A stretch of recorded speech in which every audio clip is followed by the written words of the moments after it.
Welcome, Brian, to the Alsace region. Look at that, we're in this wonderful castle of the Haut-Königsbourg. It's beautiful, we overlook the valley. It's only 20 minutes drive from Sainte-Marie. Plenty of things to do around Sainte-Marie. Last year we explored some wine region. Actually, we're still along the Rhine here in the wine area. But we're gonna go inside, visit this castle. It's gonna be nice and cool during this hot weather. It's gonna be perfect. Okay, Brian, let's go and have a look.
Just finishing the visit of this beautiful castle made of beautiful pink sandstone. You're overlooking the valley. Now I think it's time to look at some rocks back down in Sainte-Marie, so we should go. Well, hello, here we are again in Sainte-Marie-aux-Mines, 2019, a wonderful place in the Vosges Mountains in France with a great historic past. And bonjour Jordi, bonjour, ça fait un plaisir de te revoir. Comment vas-tu? Très très bien, et toi? Ça Très va bien content de te aussi? revoir ici après Voilà. Tucson. Merci. So, Jordi, we're going to switch back to English for our viewers. Absolutely. And so I know you have fantastic things. So Thank you very much. Some Very new kind. things that you want to show us, I understand. So As you probably know, I have two places, the same as I had in the past, but this time I moved from the entry to here, which is more safe, and I have a door, I can lock it, and I can go back and forth. That helps a lot to feel better. And I have a second place where I have special pieces for special people that we will see after the first view to my regular place where everybody can meet me. And in case they are interested for something special, then go with me to the second place that we will see later. that sounds Please, like a good come idea. in. Thank you, Jordi.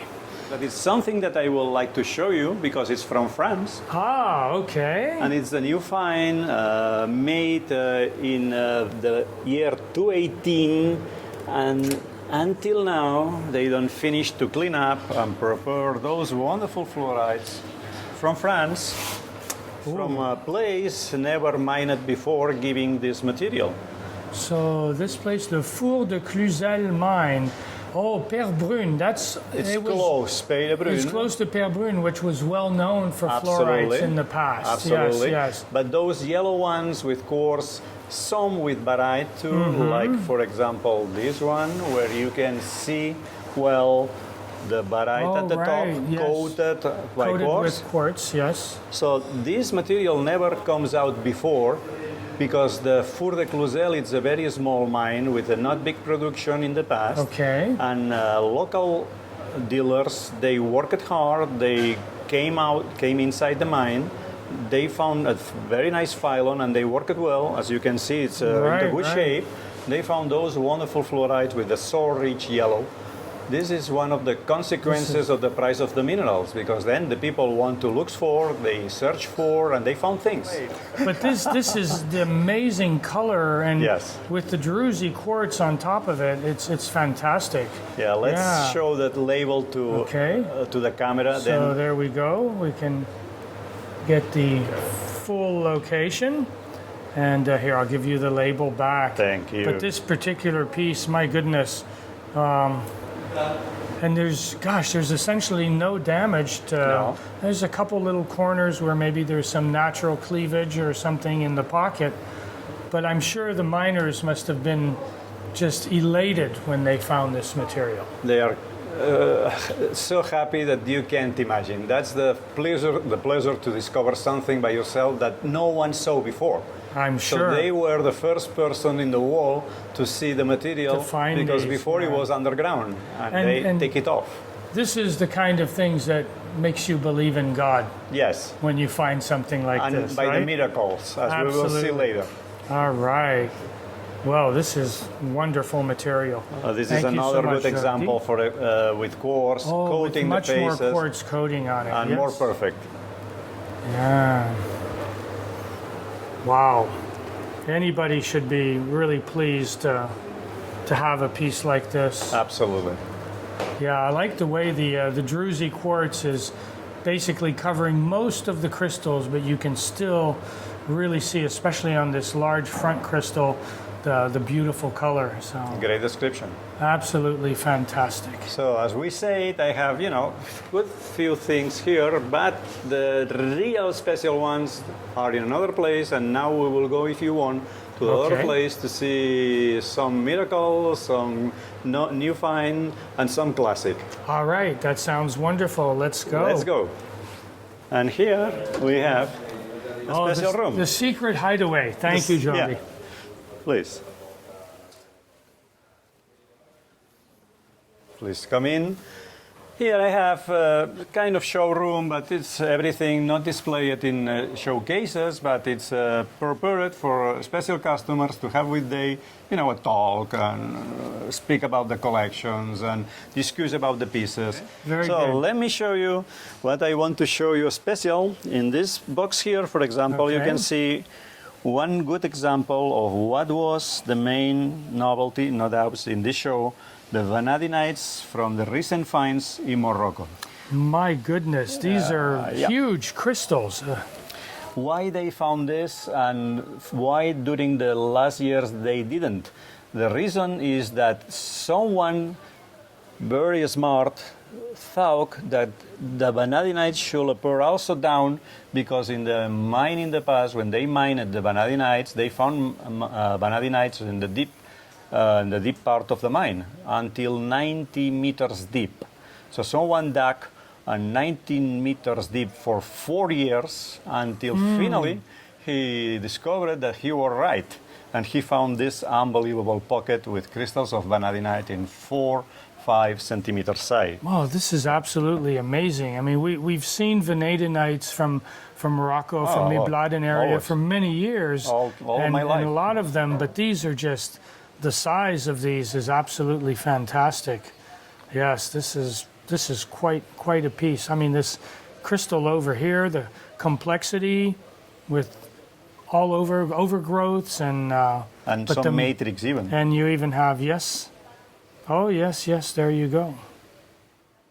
Fantastic! Wow. And as it happens in those cases, they discovered that deeper they can find vanadinites, and they work deep now. There's a lot of people there digging that deep, and they found other kind of vanadinites. Look, this crazy vanadinite with all crystals moving around. Oh my goodness like a building. gracious. Oh, the complexity of this crystal is, or of this specimen, I should say, is absolutely amazing. This is, I mean, that's nice, but here we have the color is different. Yes. And the construction, it's almost like Sagrada Familia in Barcelona. In red. In red, absolutely, yes. It's a big construction. And yes. to give you some more detailed technical explanations, those were mined in deep, yes, but in a place named Kudia. Kudia. And those appear in May. The larger ones appear in January, February. This is on May. And in another place named Mohammedin.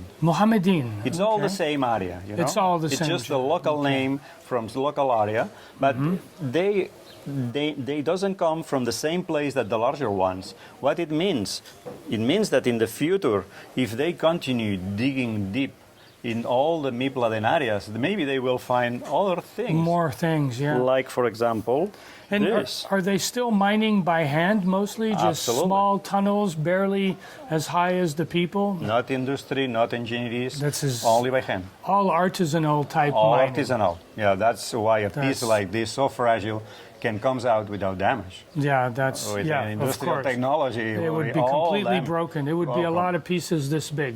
Correct.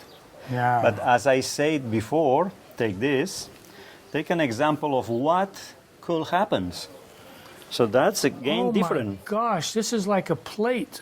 Yeah, But it's a single crystal, absolutely. isn't it? It's a polysynthetic growing single crystal. Right. And both sides are Yes. super lustrous. Yes. But I really love on the flat side where it's almost like the skin of an alligator. Yeah.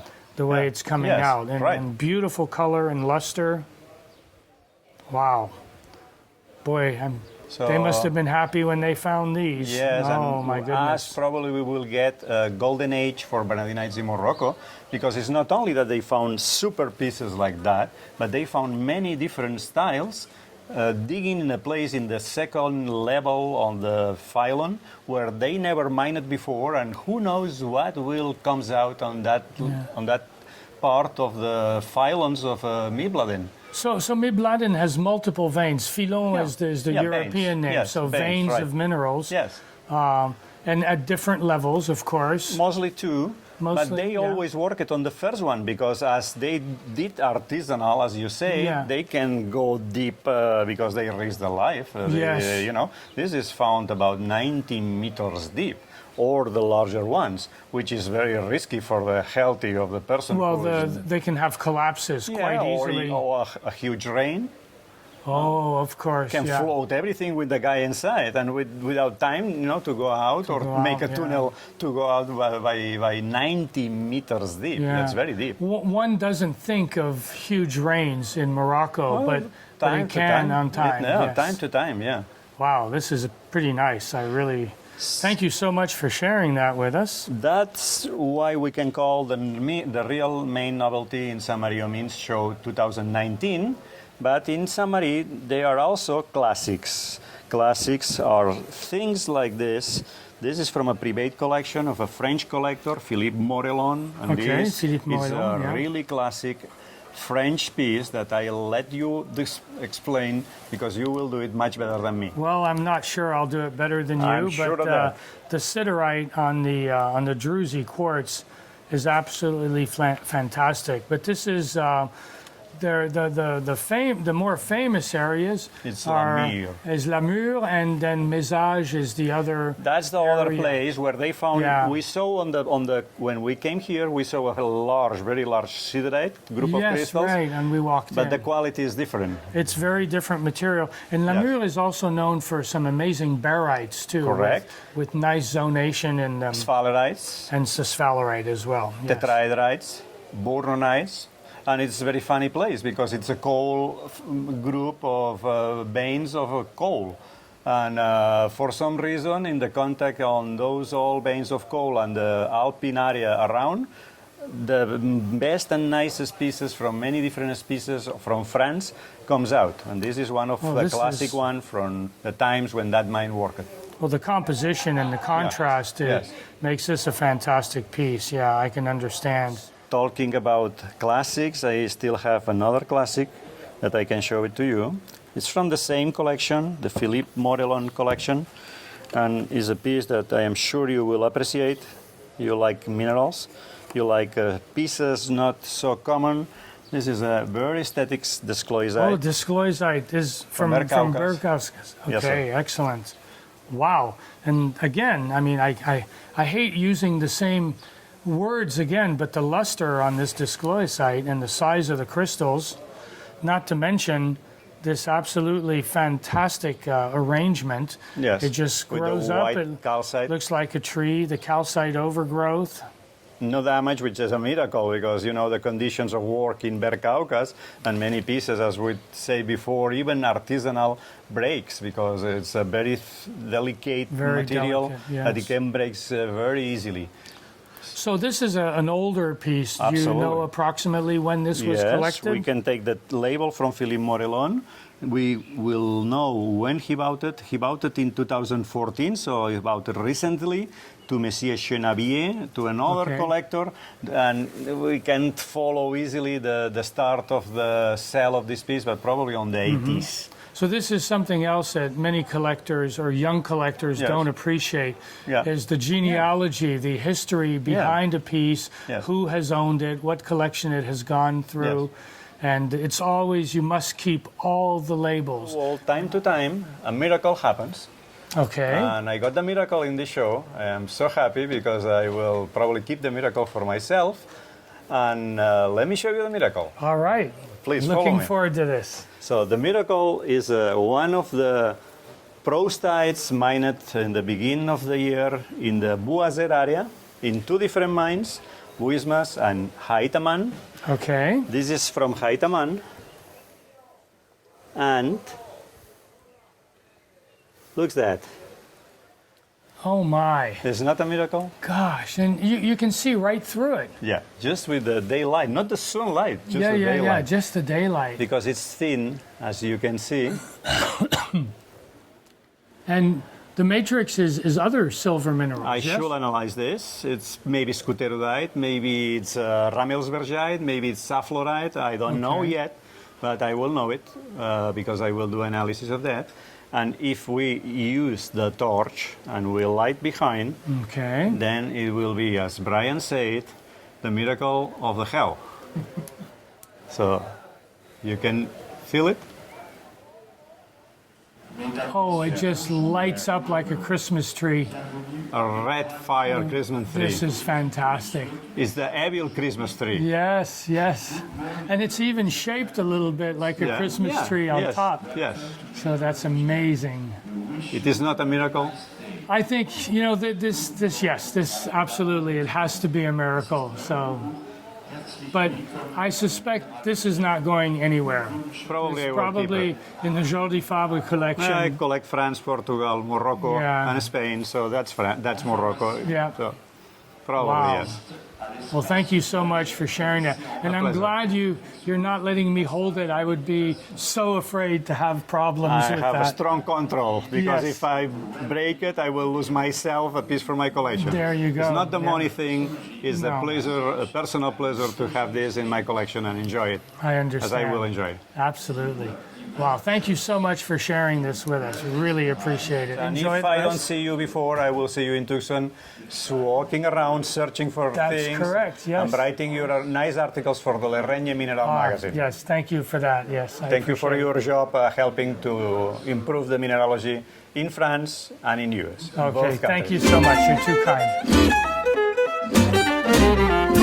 Welcome to the amazing booth of UK mining ventures in the sunny town of Ste-Marie with those strapping young lads from UK. How are you, Eric? I'm doing just fine, Diana. It's absolutely wonderful to see you again.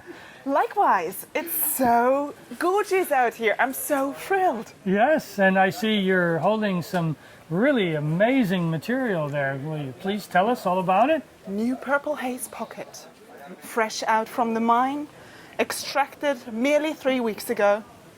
Wow. New find. So this is amazing because normally your finds have been green and turned purple when you expose them to sunlight or to other UV sources, but this is already purple just standing here. That's right, but it even gets more amazing if you take it out towards the sunlight. All right, well, let's Shall check we that out. slowly turtle walk Yes. towards the sunlight? Wow, it's opening up like a fine wine. It does. Amazing large twin crystals with nice aragonite balls on quartz. On quartz, yeah. So I see penetration twins are one of the, shall we say, hallmarks of your mine, your namesake mine. So this is absolutely amazing to see this. And I hadn't seen them with the aragonite before. I've seen with the quartz, but this is pretty spectacular, I have to admit. So how large was this pocket? It's only a small pocket, and we were able to extract the whole pocket. And It's always different with the cavities. Most of them are collapsed, so most of the finds you will be making are not very pretty. So a lot of it is the amount of really beautiful specimens you extract is minimal. It's going to be limited, yeah. We would hope that they find a beautiful new home and be an addition to someone that loves fluorides, loves minerals. And it is exciting that a new mine, the Diana Maria mine, is able to produce not only green fluorides, that we now found purple fluorides, and who knows, maybe in the future there will be other colors as well. We are hoping so. Yeah, so Diana, I noticed that besides this purple haze pocket, you're wearing an absolutely beautiful necklace. It looks to me like it's one of the green fluorides. Indeed it is. So what I tried to do is, I thought some of those little twin gems are so translucent, so gemmy. I thought, would I be able to cut them? So I had a few tries, and that's what came out. So I designed the necklace and I developed the cut.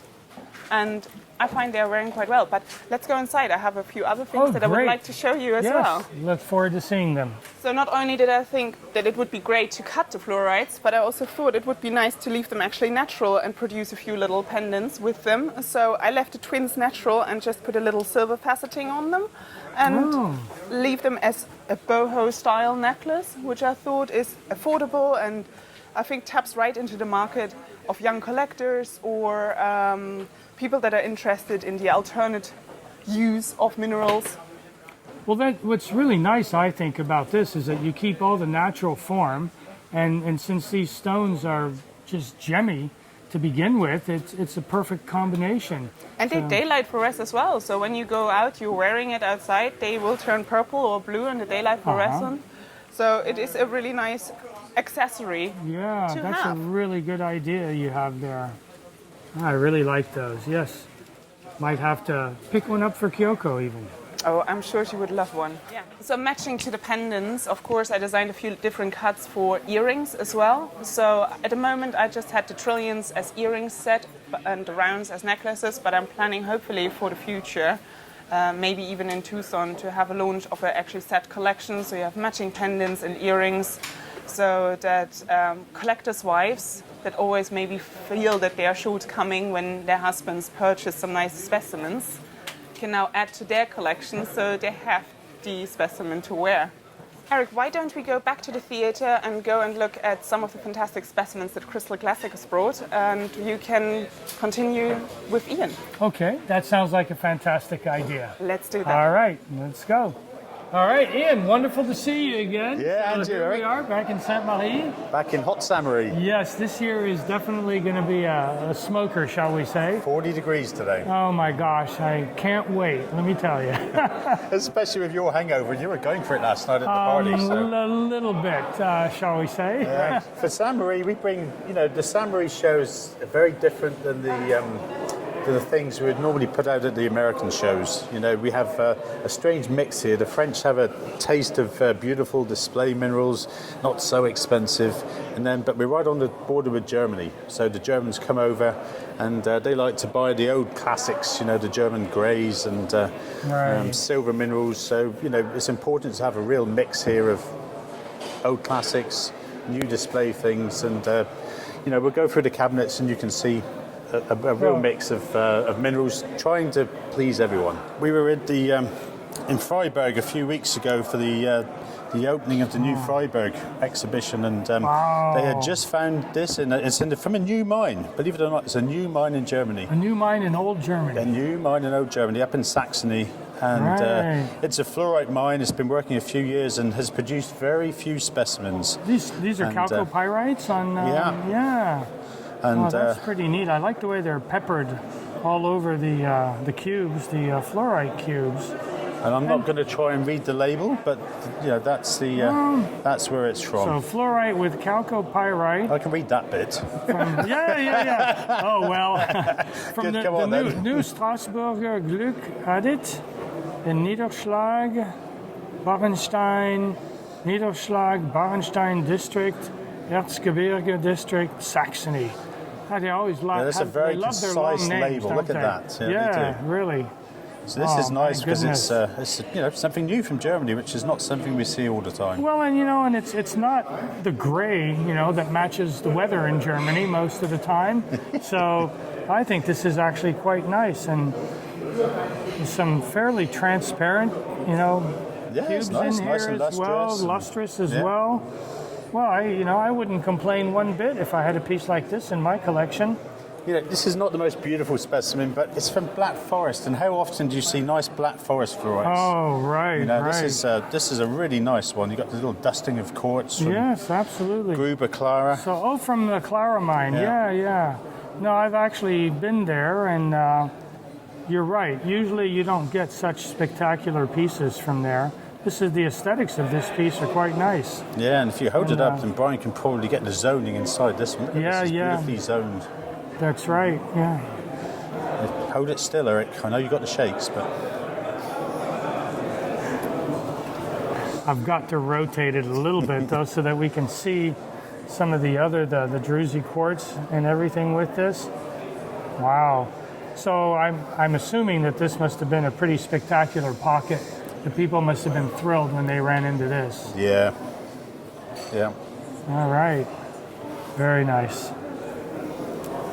That's a lovely old classic. Oh my! It's not something you see, Usually we get one every 2 or 3 years, and lovely, lovely old labels dating from the late 1800s. It's a pink apophyllite from the famous Andreasberg silver mines in Harz Mountains. Well, I was looking at that and I was saying, well, if I didn't know any better, I'd say this is an Indian specimen, from the Deccan traps. But wow, that is really nice. Sure is lustrous, that's for sure. Shining everywhere. The crystal shapes are very nice. Yeah, it's a really good shape for a specimen at that age. It's that's a rarity. This isn't the biggest specimen, but it's just beautiful. Oh my God! Yeah, look at the size of those crystals. They're almost hoppered. It's very complex. And I just love the little color variation right on the terminations. It was not the biggest pocket, and these are very tough to get, but that's just a beautiful little miniature. It absolutely is, and you're right, the dusting on the termination really adds quite a bit to the piece.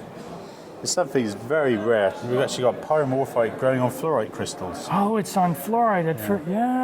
You're right. And actually, it's not from the same mine. That's from Chaillac. So Chaillac in the Indre department. Right. Yeah. So it's much rarer than the Lafarge ones, but that combination is... that's a little bit to the north and west of where Lafarge is located. Yeah. And it's like a nice ring around the piece that really... the contrast between the fluorites and the pyromorphites makes for a really excellent piece. Was ist das? It looks like it's a silver mineral. There we go. What a surprise, native silver. But they're actual crystals of silver, so it's not the usual wires. These are much rarer. Yeah, wow, I haven't seen a piece like this. That's absolutely fantastic. So it's from Kongsberg, yes. That's fantastic. Yeah, first I was wondering which silver mineral this is, but this is just native silver, which really adds, very, very large, well-formed crystals of silver. Absolutely fantastic. Yeah, and from the same mine, this is one of my favorite little specimens. It's the little silver scorpion. Oh, yes, there you go. The tail over here and the two claws. So this is much more of the traditional wires that you expect to see from this mine. It's a piece we owned many years ago, and we just brought it back as part of the collection. Just a beautiful wolfenite window pane just sat up there perched. My gosh. Yeah. A little bit of sumcorite with it, but lovely combination. Okay, is this a Sumeb piece? Yeah, it's an old Sumeb. Right. Yeah, that window pane is absolutely fantastic. And from such a classic locality. And how old do you think this piece is about? Probably from the 70s or 80s would be my guess. Okay. Yeah, absolutely pristine though. It's a lovely thing. One of the real Sumeb rarities from the early 80s. For years people have been calling these cuproadamites. Cuproadamite, okay. But they're not. Martin Stevko from Bratislava and Malcolm Southwood from Melbourne spent about a year doing work on all the range of supposed cuproadamites from Sumeb. And they actually presented it at the Sumeb Forum this year in Tucson. They did a whole paper on it, and it turns out that 95% of things from Sumeb that we've all labelled cuproadamite in the past are actually zinc and olivenite, and it's a very clear definition. Yeah. So this is a very fine fan of zinc and olivenite. The yellow's ferrylophomarite, and together it's a beautiful display specimen to get those beautiful fans together. So like that. olivenite is an arsenic mineral, of course. It's an arsenate. Yeah, that's absolutely amazing. But it's not cuproadamite. Yeah, they are zinc and olivenites. No, it had me fooled, of course. Yeah. Let's head upstairs and see what we have. Well, as I explained downstairs, part of the problem at Ste-Marie for us is, we have one of the world's most varied and large inventories of classic minerals from all over the world, and we could fill the whole theatre ourselves, and we're all limited with space. So, fortunately, we were able to have this little private room up here on the stage, and everything's nicely organised. So people, all these boxes are full of nice classic specimens. So we get a lot of people coming up, and they come and have a look through our boxes up here. Oh, excellent. So in here we have all these boxes are full of fabulous things. We bring over 6,000 specimens to the show. 6,000. My 6,000 quality specimens we bring to the show. You have your own ship that comes across the channel? We have our own truck. Yeah, it's crazy. It's oh, you go through the channel now, right? We do. It's much faster. Yeah, much better. Yeah. We're going to start with a couple of new finds. This is we bought a lovely pocket of bornonite from a new find in Bolivia. Oh, in Bolivia. A few weeks ago, and the quality is just ridiculous. The cogwheels, my goodness. Yeah. The luster and shine on this is just wonderful. Totally silver. Normally these things are much duller in appearance. I mean, the cogwheels are fantastic, but normally you just don't get this kind of luster on them.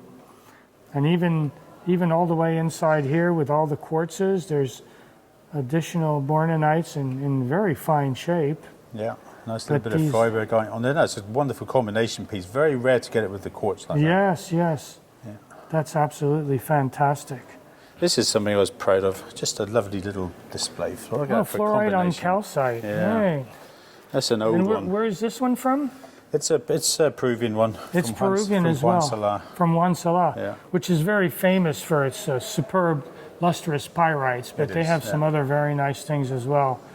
This looks like a complex, like almost octahedral, but these look like modified cubes that are just stacked on top of each other. Yeah. There's color zoning within them, much deeper purple on the inside and very pale on the outside.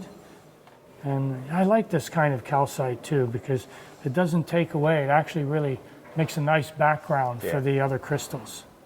All right. So this came to us a couple of weeks ago, and it's just a lovely little jewel of a rhodochrosite from Entwaning, yes, from South Africa. Nice colour, great luster. So the aesthetics are amazing, and some of these scalenahedral crystals are really large and absolutely gemmy as well.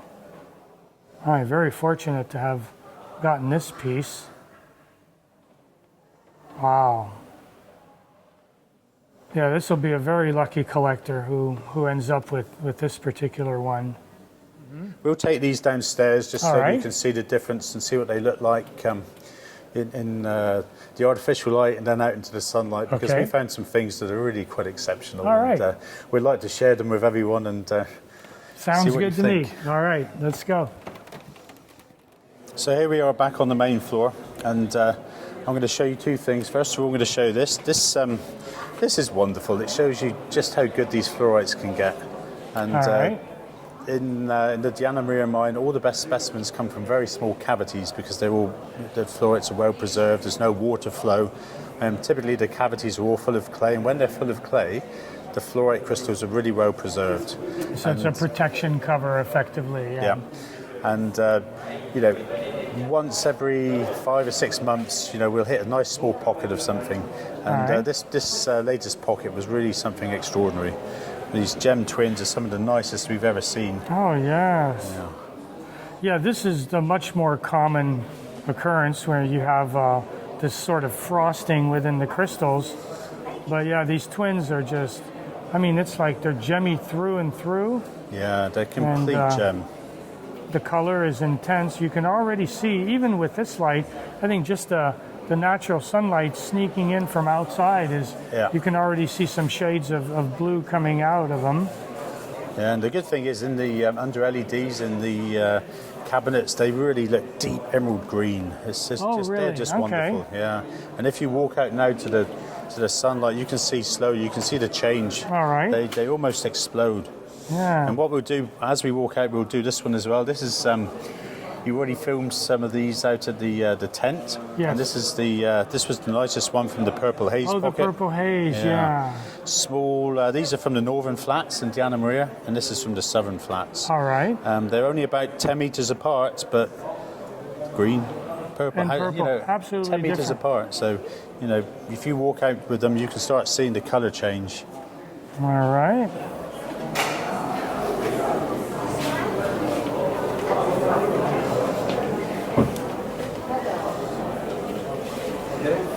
So now you can start to see the fluorescence happening. Oh yeah, here comes the blue on the green pocket material. And the Purple Haze ones just get more and more intense as you come outside. Yeah, as far as I can go. Okay. Let me go over here so you can get a little bit better angle. But, I mean, this is every collector's dream. You have one of these and you have one of these next to it. They're wonderful and say things. 10 meters apart in a mine. In a mine. Just unbelievable what nature is able to make for us. And I guess this is the aragonite. Yeah, we thought it was aragonite, but upon analysis, it's actually calcite. It is calcite. It is calcite. Okay, yeah. Deanna was mentioning that she thought it was aragonite originally, and of course, without analyzing, you can't really tell. That's right. So you did X-ray analysis on these, then. Wow. Gosh, this purple haze, that's absolutely a fantastic name. And then in this case, the less clear ones, the ones with the frosting in the crystals, really adds to the specimen. Yeah, it really sets off the gem twins. Because it sets off the gemmy ones. Yeah, wow. So Eric, you know, one thing we're going to have to do is pop this with you later on this afternoon. It's the only cure for your hangover, and if you're doing What's Hot in Sainte-Marie all day, this will be perfect. This is personal size too. You're going to need this by 4 p.m. this afternoon. So, absolutely amazing. Was that a 5-liter bottle or just your size? Yes. Oh my goodness. No, it's 3 liters. Yeah. But I think that'll do just fine. And it's always a big pleasure to make French people drink German wine. Yes, Spat Burgunder. But see, they still use the French name. Yeah. The Burgundy. Burgundy. So it's almost Burgundy wine. So that was good fun. That's great. Thanks, Ian. All right. All right. Good morning, Marcus. Good morning. Nice to see you Good again. to see you. So I see that, as usual, your display cases are filled with wonderful treasures, and please share with us some of your favorite pieces. Something new I got is right here. Okay. It's a beautiful rose quartz. Oh my with gosh. this like a halo type right around this quartz, a little bit of feldspar matrix underneath. It's like the combination, the microcline, the smoky with a little druzy cover on top, and then a perfect collar of rose quartz. So I'm assuming this is a Brazilian piece. Yes, a Brazil Minas Gerais. You can see it's quite transparent. Oh, right. So there's only a couple localities in Brazil that actually produce these, and I mean the only other one I've seen that looks as good as this is in the Smithsonian Museum. That's a magnificent piece. That's a magnificent piece. much but this one is bigger also. quite superb, I must admit. So There was just a handful of pieces.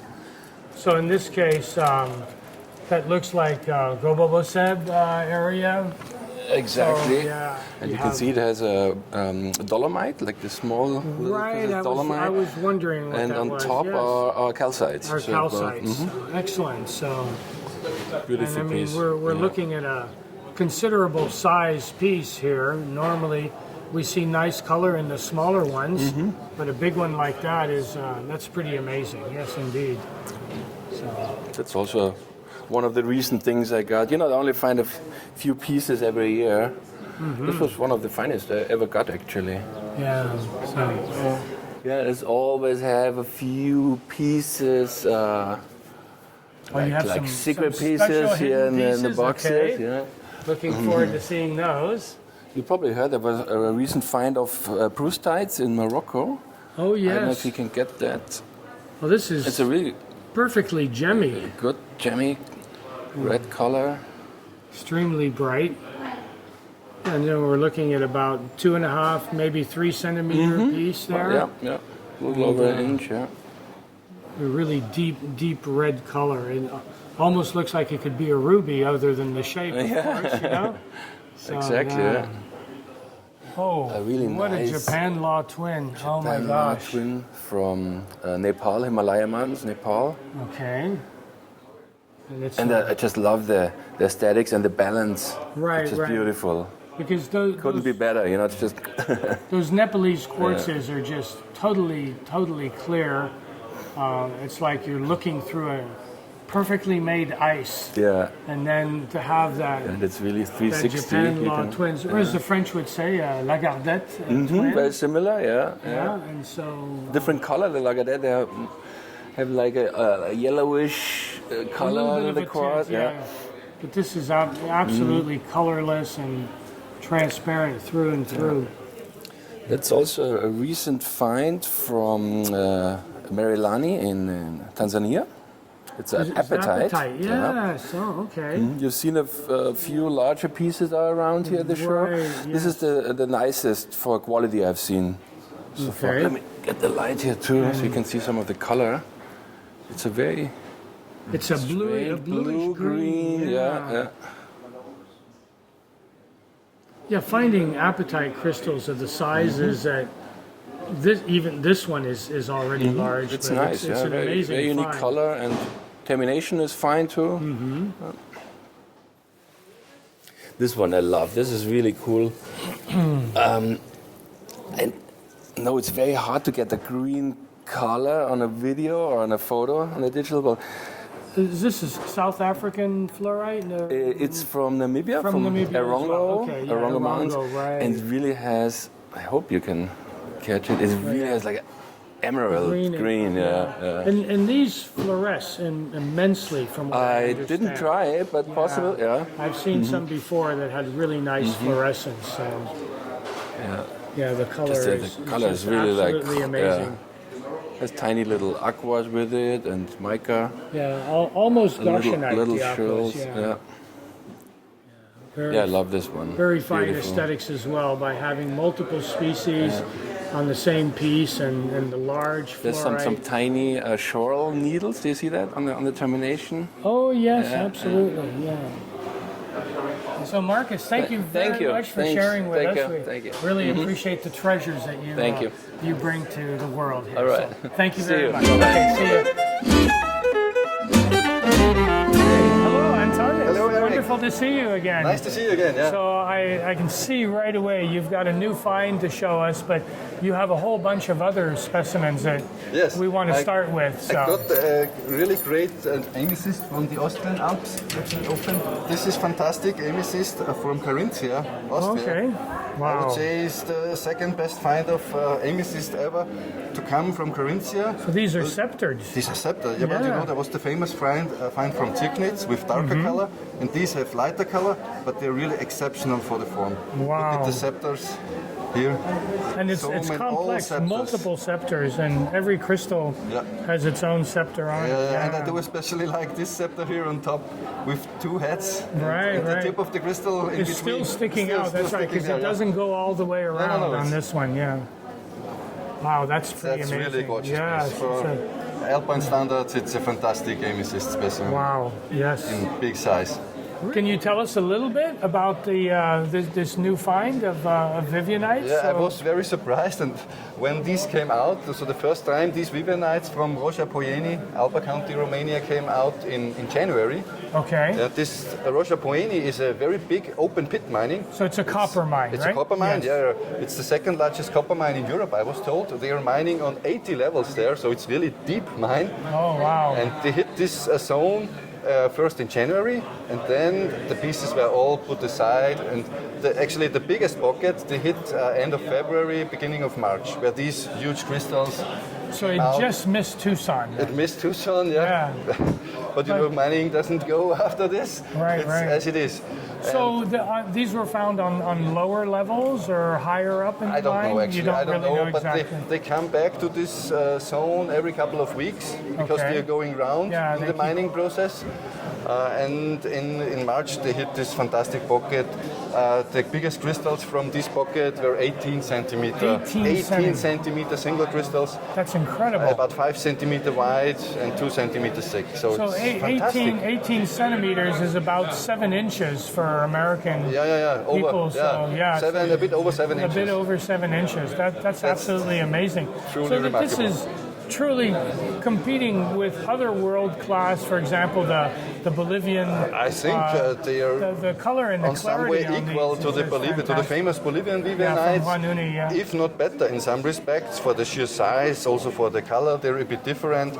I discussed with some friends, the Bolivian have a bit more bluish hue, these have This a is bit a more little more greenish, green, bit yes. more greenish hue.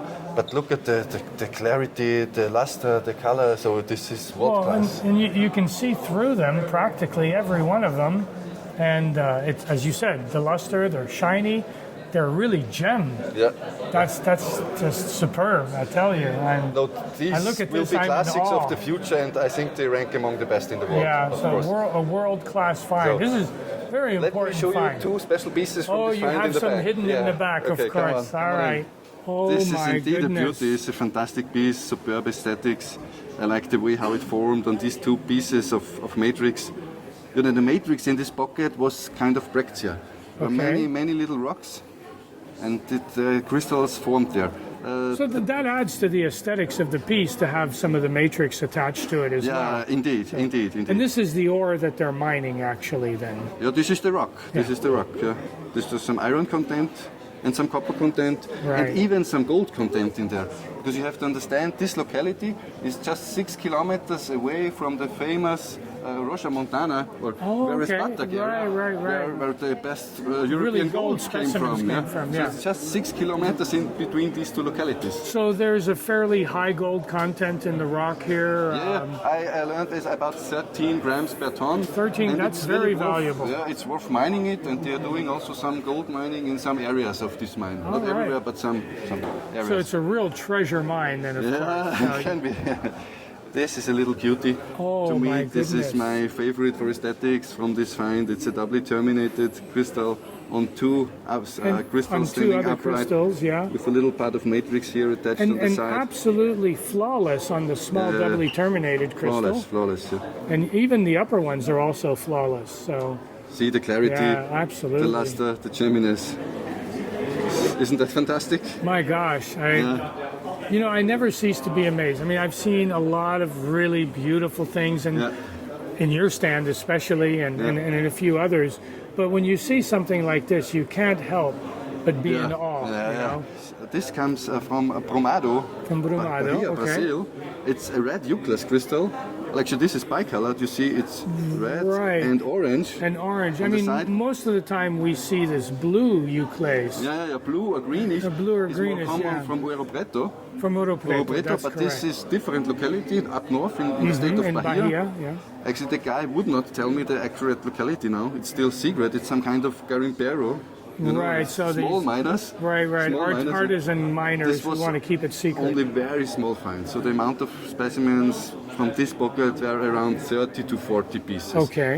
And half of these were just broken parts. So we are talking about a total number of about 20 collector grade specimens that were recovered. And they're all this red mixed with the orange. Red and mixed orange. But not everyone liked transparent like this. No, that one is really clear. So I think the red comes from manganese, the orange probably from iron ore, And if you take a careful look, you see even some wood tile needles included. Oh, which you're is common, right, which is common for euclase. For euclase, we also see this in the Alps, in the Alpine deposits. We see Okay. this combination also. Excellent. Yeah. So the biggest crystals were about 4 centimeter from this All pocket. right. But This not is as clear. Fairly good. Yeah, not as clear. This is a really remarkable one. Very It good one. absolutely is. Oh, now we're back to the Alpine, Now we the are back to famous Europe, pink to the fluorites Alps, yeah. from Europe, yes. This And comes. so this is a Swiss piece, right? Yes. Yes. This comes okay. from Fronthorn Mountain. Okay. This is actually a very small area in Canton of Graubünden.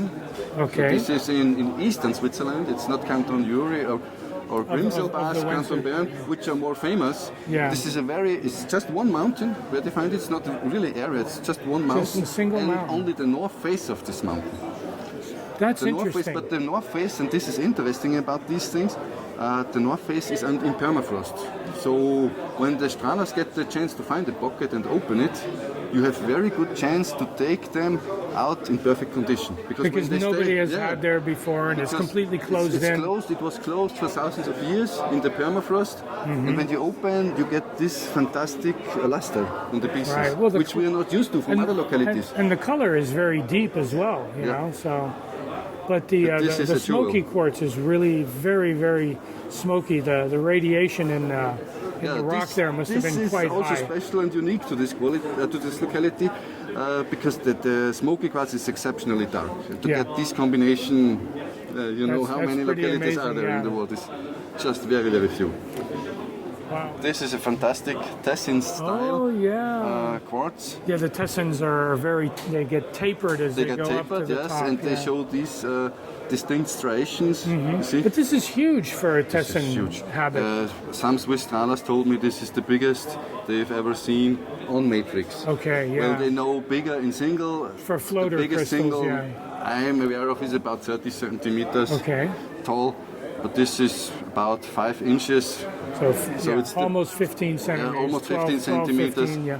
It's the biggest and best I've ever seen in matrix. Well, You see and I like the additional crystals growing Yes, on the yes, they make the side, piece. See, the and then piece the is a back of the floater. plate, so it's total It's floater. total then. floater, crystals in the back, crystals everywhere, and it displays well from all sides. Actually, this Yes. should be in a rotating base. Oh yeah, Yes. that would look really really nice if you did that. Yeah. I'm so glad Always, you came always by. a wonderful spectacle when we come to see your pieces. Okay, you're welcome anytime. Thank you again. All right. All right. Well, good morning, Wally and Karen. It's Good morning, great Eric. to see you guys again. Nice to see you again. Good to see you. Here, as someone from Hawaii, I see this and I say, you have a coral to show us. Oh yes, it looks a little bit similar. It's a halite from Thuringia, from Bleicherode. Honey, will you put it out? Yeah. See, it consists only of salt crystals. Okay. With a little bit intergrown gypsum crystals here, you see? Yeah, and the very nicely shaped crystals, and the structure of this thing is absolutely amazing. Yeah. It really is arborescent, and I like the coloration too, the tints on the edges I of the agree, yeah. crystals. It really adds quite a bit to it. Yes. So how old do you think this piece It's from the is? 1950s. From the 1950s. Yes, an old miner, he stored some good specimens and we had the opportunity to buy some of them. Here we have a showcase filled with some excellent gypsum-wise ram's horns. The ram's horns, yes. Yes, from new find from Greece from 2017, 2018. Okay. We had the opportunity to buy a dozen of the best specimens. Unfortunately, it was a very small pocket. The gypsum is partially accompanied by puffballs of Skłodowskite. Okay. Yes, but these specimens, they are not associated with this stuff. The mineral, yeah. Yes. An amazing piece, highly lustrous, sparkling ram's horn. Wow. And it's like multiple, it's like an older deer with many different antlers in it. Not just a traditional ram's horn that we've seen in many situations before. Yes, like But, that. Right, that's the more traditional shape you would expect to find. Yeah. Okay, here in this showcase, we have a mix of English classics and Tumap classics. And in the center you see a very, very nice Lyrocanite from Will Garland in Cornwall. The color is really insane, intense on this. Intense, yes. Yeah. Well, I'd much rather have this beautiful color than a larger, not so colorful crystal, you know? Yeah, yeah. So, yes, you see here is another one with even larger crystals, but not that the color's intense color. not as intense, that's correct. Yeah. You can hold it, there's no Still, problem. this is absolutely a fantastic acquisition, you know, these Lyrocanites. I mean, everybody hears about them, but rarely do you actually get to see a nice one, much less hold it, you know. This is May I show you a smithtonite that we acquired recently? It is very, very big, pinkish crystals, very sharp crystals, Okay. distinctive ones. So this is a Sumeb piece, yes. These are centimeter-sized crystals. The ROMs are extremely well formed, very lustrous, and the background with the matrix really makes the aesthetics of this piece fantastic. Very nice contrast, yeah. Yeah, so yeah, that's a pretty important piece, I would say. What I would also like to show you, Eric, is a very, very nice mimetite. All right. Very special, great specimen that is coming from the Potosi mine. In Mexico, yes, Yeah, yes. Mexico, Santa Eulalia. Well, it looks like Really heavy. you have the whole geode there practically, Yeah, so almost. Look at yeah. the structure of the color of the crystals. Yeah, this is Isn't it great? very, very fine. Yeah, the aesthetics, again, I mean, every piece you folks have has wonderful aesthetics and the good, you know, scientific and technical merit to it as well. So it's really an absolute pleasure to be able to see these minerals and to hold them. here we have a new cassiterite from the Pingvu Barrel mine. So it's traditionally on the mica matrix, Yes. which is very characteristic of this mine. And accompanied with the goshenite crystals. you Yes, see? yes, Yeah. the barrels are clear in this particular case. I've seen some mild blue ones as well from this locality, but not with a cassiterite that looks as impressive as this particular piece. What we also have as a great specialty this year is a fluorite of quartz in a very, very high quality. So these are Spanish fluorites from the Asturias region, I suspect? Would you like to follow me outside Oh, in the sunlight? absolutely, yes. Oh my. Look at this. Yes, and they're stacked, but See the crystal structure? so it's a very complex cubes with it's almost like it's a multitude of cubes forming a larger cube of itself, and then with the quartz background or the quartz matrix on it, the contrast is absolutely amazing. And this color, it's a really, really fine purple color. Absolutely. Take care. See you. Thank All you. right, take Thank you care, very Karen. Ok, bonjour Michel, ça fait plaisir de te revoir. Yeah, I'm happy too. Yeah, good to see you again. Happy to be in Sainte-Marie with the sunny weather. Very sunny, maybe a little bit too hot, you know. No, but, we complain when it rains. We are not crying because we have too much too sun. much sun. Okay, I then like that's sun. fine. Yes. We have two wonderful specimens, incredible. Okay. We received one just a few times before. A little bit you before, come. before Yes. I arrived, just Yes, before yes, I yes. arrived. And I want to show you Okay. if you need. Yes, absolutely. That one is, she looks like a fish. You can see the tail of the fish. The tail of the fish, yes, and it's incredible piece. And she's perfect. this is absolutely the best Milpillas piece that I have ever seen. Just the size of the azurite crystals and the sheen on the malachite. And look at the termination of the crystals. Yes. This is right up in here. Every one of these crystals is fully terminated. My goodness gracious. It's incredible. When I saw that piece, the guy said me, I have a surprise for you. When I saw that, with Claudette, we were crazy about that. You didn't have a heart attack? No. Almost. No, I have a strong heart. You have a strong heart. Yeah. Okay, very good. I hope. I'm so glad because, my goodness, it's just absolute perfection. Thank you. I can't believe this. And imagine that she comes perfectly, she comes without, she was not break during the... Oh yeah, there's no damage, of course, but this is, getting this out without causing any problems is quite a feat, I must admit.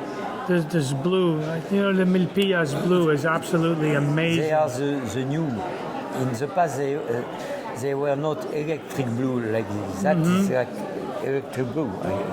Yeah, this is absolutely electric. Well, I tell you what, this is definitely the best museum quality, I'm sure. But for me, it's the best Milpillas piece I have ever seen. I saw many of that, but like that, no, because she's unusual. Usually there are plates, not with a form aesthetic like this. Yeah, the unusual shape and everything adds to this piece. And here I have one other piece, incredible, with a twin from Japan Law Twin Quartz. It's a quartz with hematite from Inner Mongolia. Oh, it's a Mongolian piece. You want to see the piece? Yes, absolutely.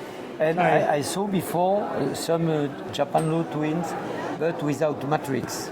Okay, yeah, so floater. Well, and the twin is right at the end, adding to the aesthetics. It's like we put there. Yeah. And you can look in back here. It's one crystal in back of the twin. Right.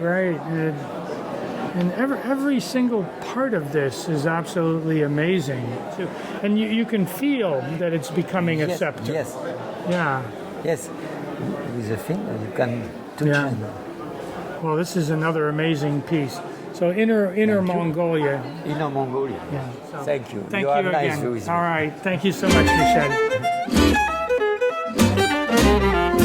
Buongiorno, Federico. Buongiorno. Nice to meet you. Hey, nice to meet you. It's wonderful to have a chance to see some of the beautiful specimens that you have prepared and for the public here. So I will turn over to you and let you guide us and show us some wonderful things. Yeah, thank you.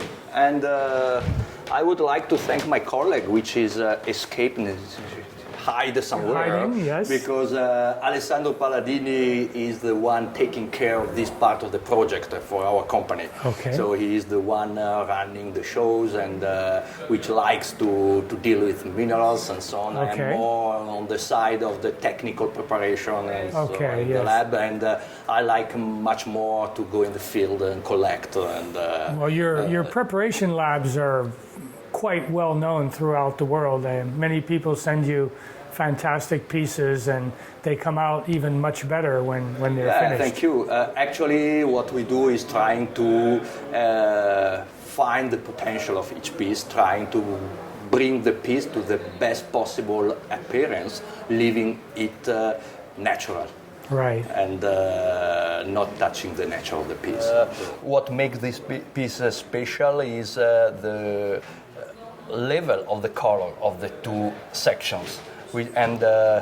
In association with quartz, tourmaline, and so on. And, so the bottom is aquamarine and the top is a morganite. Yeah, exactly. Yes. Exactly. There is an evolution in the geochemical fluids from which the crystals form. I see, yes. And it is also a little bit etched, and the etching produces this sculpturing on the surface of beryl. We will see something similar later with fluorite. So this kind of phenomenon is typical of several different minerals. This fluorite from Colombia I find is exceptional. And you know that I am a tourmaline lover. This maybe is not such an interesting piece on the aesthetic point of view, but I really like it. I show you something interesting. The piece is displayed like this because it has a nice termination, sharp and lustrous, but the piece born like this. And this actually is a simple piece which form no matrix, and there are two crystals terminated at the analogous pole. And this is from Badakhshan, actually. This piece breaks in the pocket naturally because of natural tensions and pocket collapse phenomena which are described in the study of pegmatites. And after the break and the break together, one termination here and another termination here, fall down the pocket, and it grows at the antilogous pole with totally different colors. And today we have this very strange and unusual shape. And I find it's a lovely object. This is celestite from Madagascar, the Sakuani. Sakuani, yes, the famous location. The famous location. Actually, we are doing nothing special, but we are there at the location, working in collaboration with some miners. And there are some pictures here in which you see the front of the excavation. I don't know what you can see, but there is an hole there at the front of the excavation. They found right in this moment a cavity, celestite cavity. They went into, they saw the cavity, and they collected the cavity, getting to this rock. This rock is here. It's right there. Exactly the same. And here is an example of what happened in the lab. The first work is to open the pocket to expose the crystals.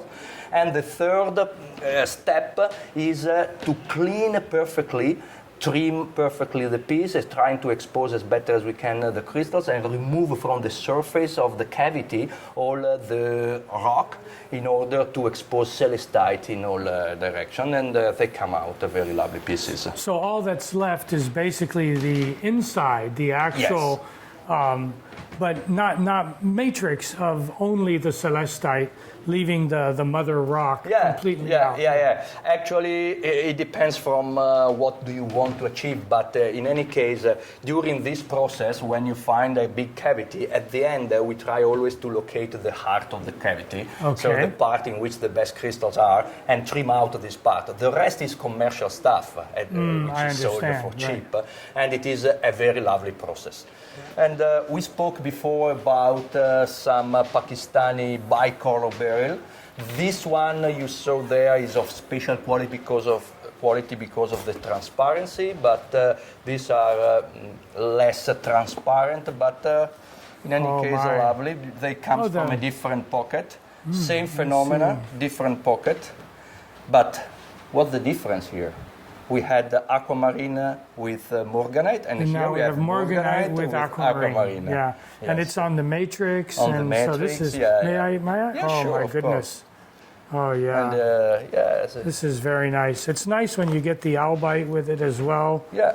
And this is a doubly terminated crystal. Oh my goodness! And that has the etching on the bottom. Yeah. Yes, and you can see the aquamarine overgrowth on both sides. Yes. And morganite in the center. In the center. And then some complexity on the back as well. It is detached, naturally detached in the pocket, recrystallized, so it was a floater in the pocket. So wonderful. This is just an example of how two beryl varieties can combine in different growth sequence. Yes. I would like to show this demantoid piece. We have a project which now is running since 6 months only, and on the demantoid mine in Madagascar, and together with a US partner, which name the company is Prosperity Earth mining company, okay, based in the United States, in New Jersey.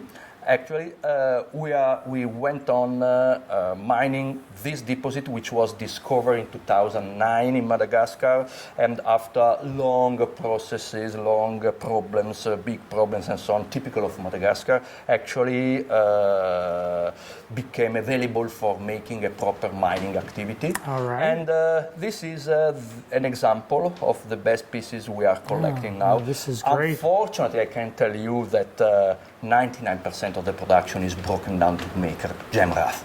Because this is the money for the workers. For the they workers. make more money. Yeah, exactly. And actually for the company. And indeed, we are presenting in United States. We were in Las Vegas. We were in Hong Kong recently offering cut stones, and it was quite successful. So the specimen collectors are always competing with the jewelry and the gem dealers, because in many cases, even though it's a beautiful specimen, the gem industry can provide a much bigger return for the company than the specimens. It's a bigger market. So at the end, I say, making some fun, that selling gemstones is like selling potatoes. When you have the correct price, the market price, you can sell an infinite quantity. I see. For specimens, the market is limited. You have to concentrate in the best stuff, or the stuff which actually the market is able to absorb. And the market is able to absorb stuff little by little. If you don't make a proper marketing, you destroy the market of specimens. Right. And it is a shame because, for example, this deposit is a deposit unique in the world, and we're providing for what I consider the best demantoid. Even the matrix here is completely demantoid. Yeah, as well. Exactly. And if you look at this specimen, it is complete all around, everywhere, very delicate, and it was found completely loose in mud. Oh yeah, that's absolutely amazing. And I want to show some of the best feature of the fluorite from this. Actually, there are many different varieties. If I am able to take out, my flashlight. The best feature of this fluorite, in my opinion, are the size of the crystals, the sculpturing of the surface related to some kind of corrosion. Aggressive fluids, yes. Yeah, exactly. And the transparency and the color. And for appreciating the color, I don't know if in the camera now, I kill the camera with this light, but I try the depth of the color is amazing. The depth of the color is amazing, yes. And in general, these crystals, they traditionally have a very dark core. So this is an overgrowth on an original crystal that grew before. Then. Exactly, with several generations of fluorite, all in a very transparent quality. The gemminess of these crystals is amazing. Yes. I'll show you another example. You can see here a first generation crystal, which is a rhombododecahedron. Oh, okay. Overgrown by cubes. Yes. And when you put the flashlight on the back, if I can... You got it. Okay, there. You can see... Oh, so it's very dark on the original material. Exactly. You can see that the first generation is purple. And the second generation with cubes is more blue. Is bluer. As I told you, this is just one of the different varieties we have in this mine, but this is one of the most typical. Well, Federico, thank you so much. You really appreciate you showing us your treasures. Thank you. All right. Wonderful to see you again. Nice. Sainte-Marie is always a fantastic place where everybody has wonderful things to show us, and I'm sure that you are no exception. I understand you have some very special specimens that you want to share with us. Yes, of course. Welcome, so let's go on in. And you're starting with tourmalines, my favorites. Your favorite mineral? Yes, that's a good pick for you. Yes, okay. So I'm going to guess that this is an Afghanistan piece. It's Afghanistan, yes, from Babrov. From was Babrov, found about maybe a year ago, or maybe a little less. Nice color zonation, and you've got the Clevelandite and the quartz on it, but the color is very intense. So that's really nice. Yeah.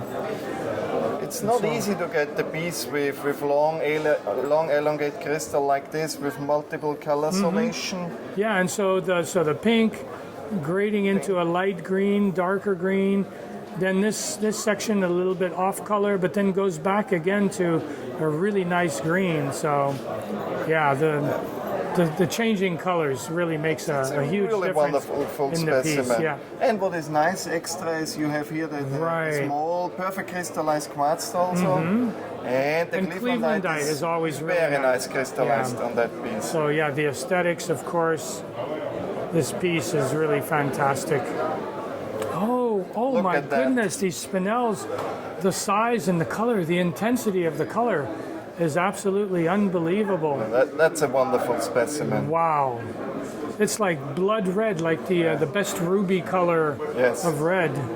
Normally when you have the blood red crystals, you maybe have 1-2 crystals on a matrix, small crystals, but that you have so many, it's so crowded here, is not easy to find. Well, and a nice extra is the yellow zoisite here. So that's here, zoisite. so making a little contrast. It adds to it. I was wondering what that was, yeah. And this is from Lucien area? From Mogok area. From Mogok, yeah, okay. Oh yeah, Lucien is in Vietnam, so it's different area. This is Mogok, yeah. Wow. Yeah. It's a wonderful specimen. Yeah. Well, and then this is more than 1 centimeter on edge. The main maybe crystal. 1.5 about.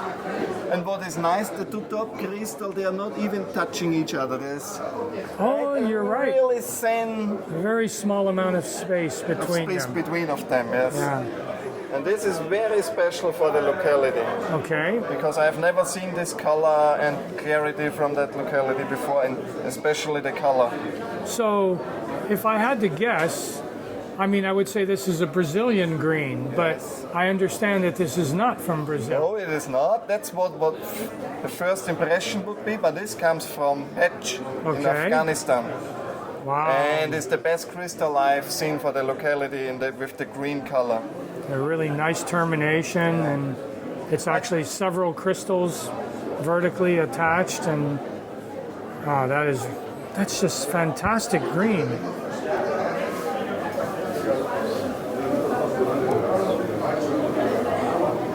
And it's good size, and the front is very sharp. The front is here this you have part, this absolutely. region that is extremely sharp.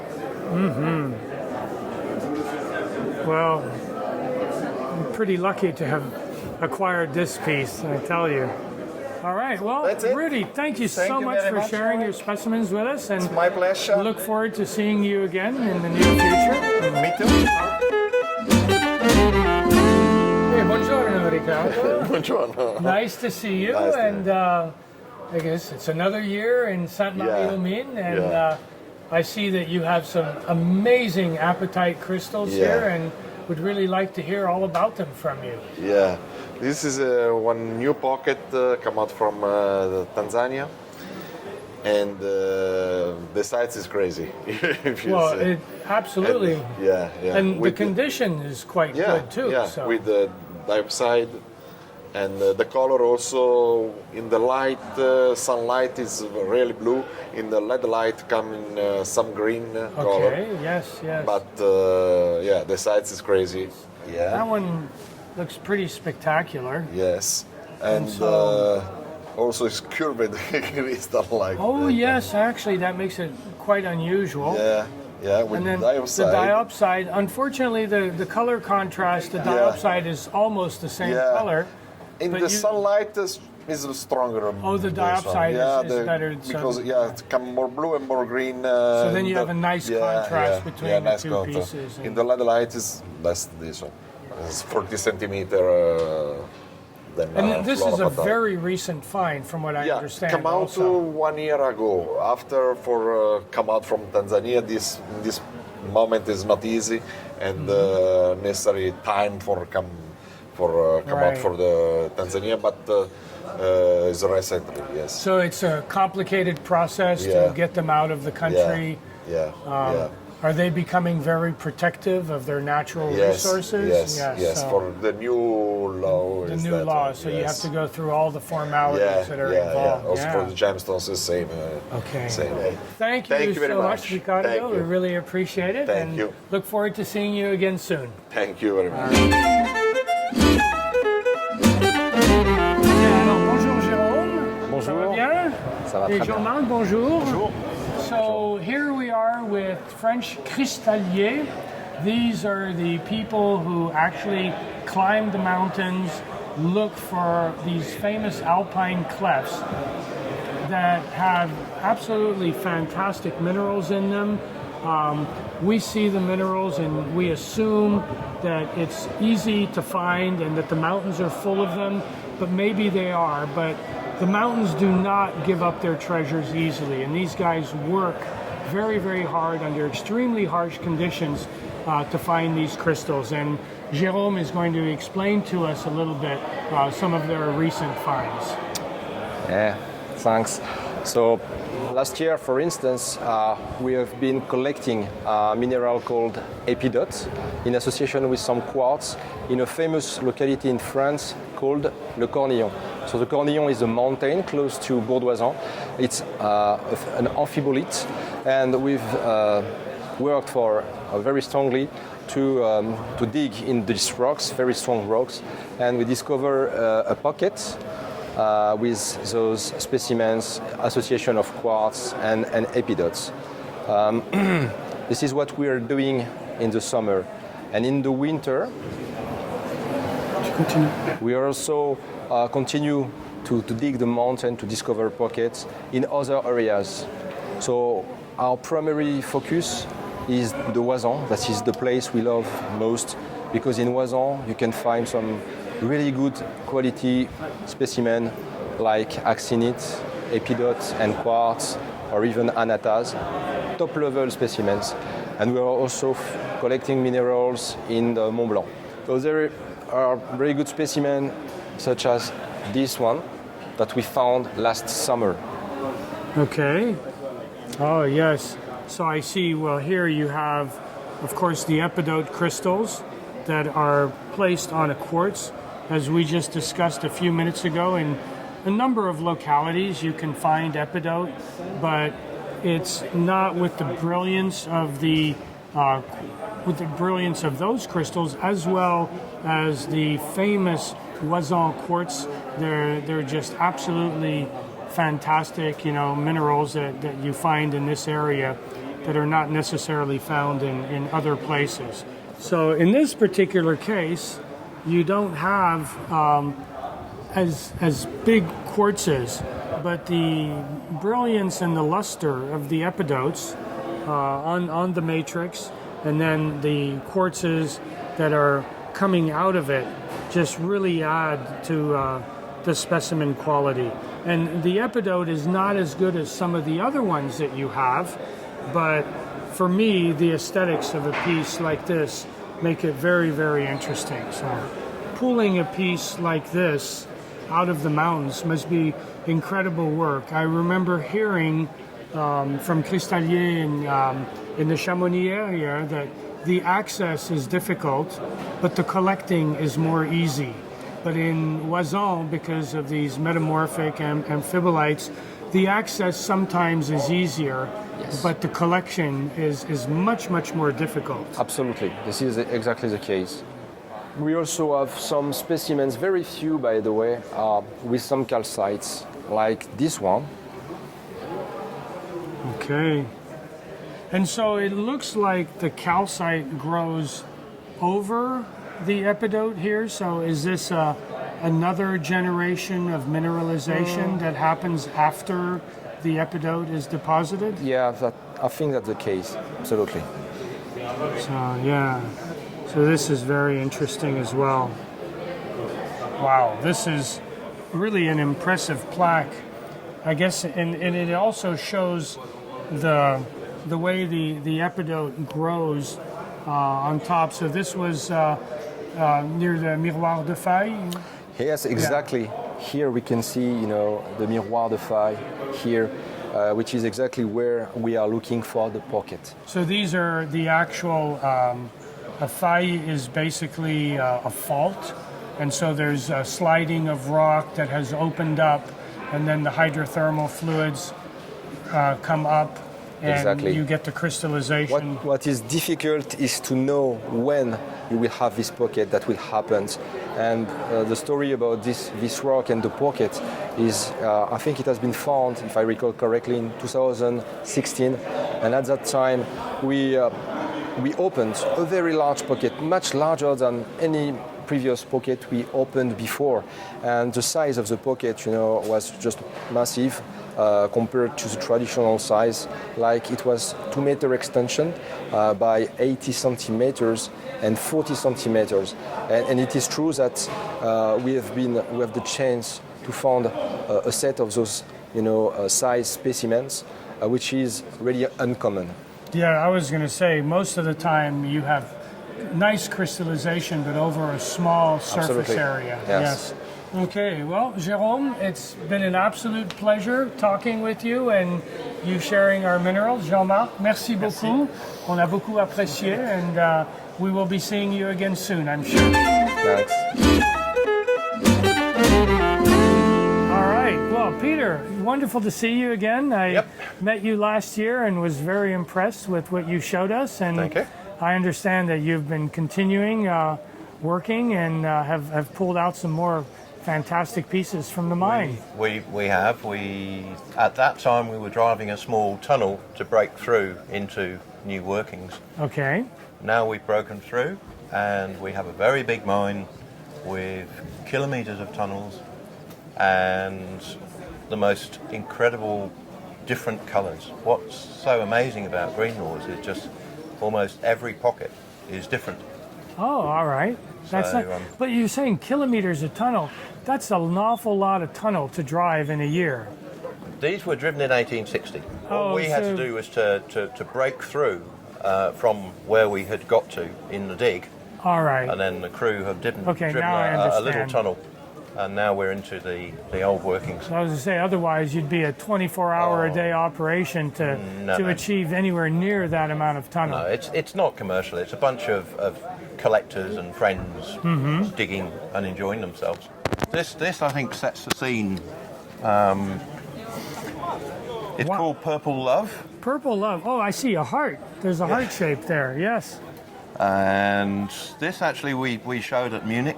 All right. In the exhibit in Munich last year.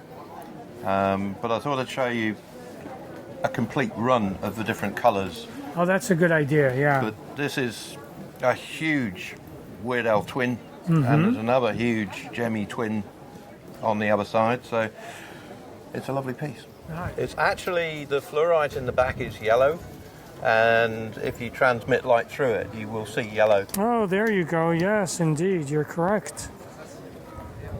Wow. So how much of the yellow is there? Is that just a... Almost all of the fluorite at Greenfields seems to have yellow underneath it. Okay. There's purple on top and yellow underneath.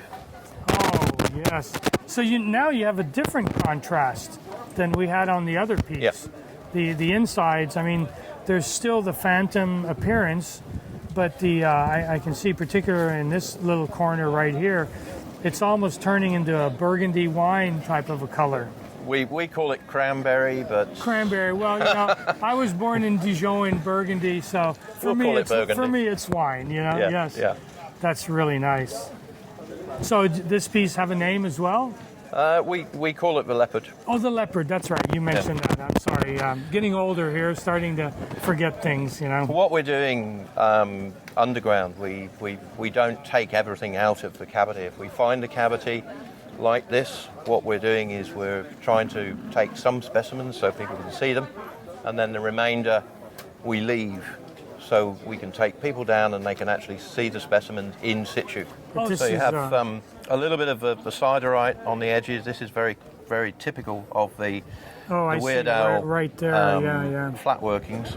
Okay. Historical flat workings. This is typical of places like Boltzburn and Greenlaws, Roderup Fell. You see the same thing the siderite on the side of them. This piece has a little bit of history.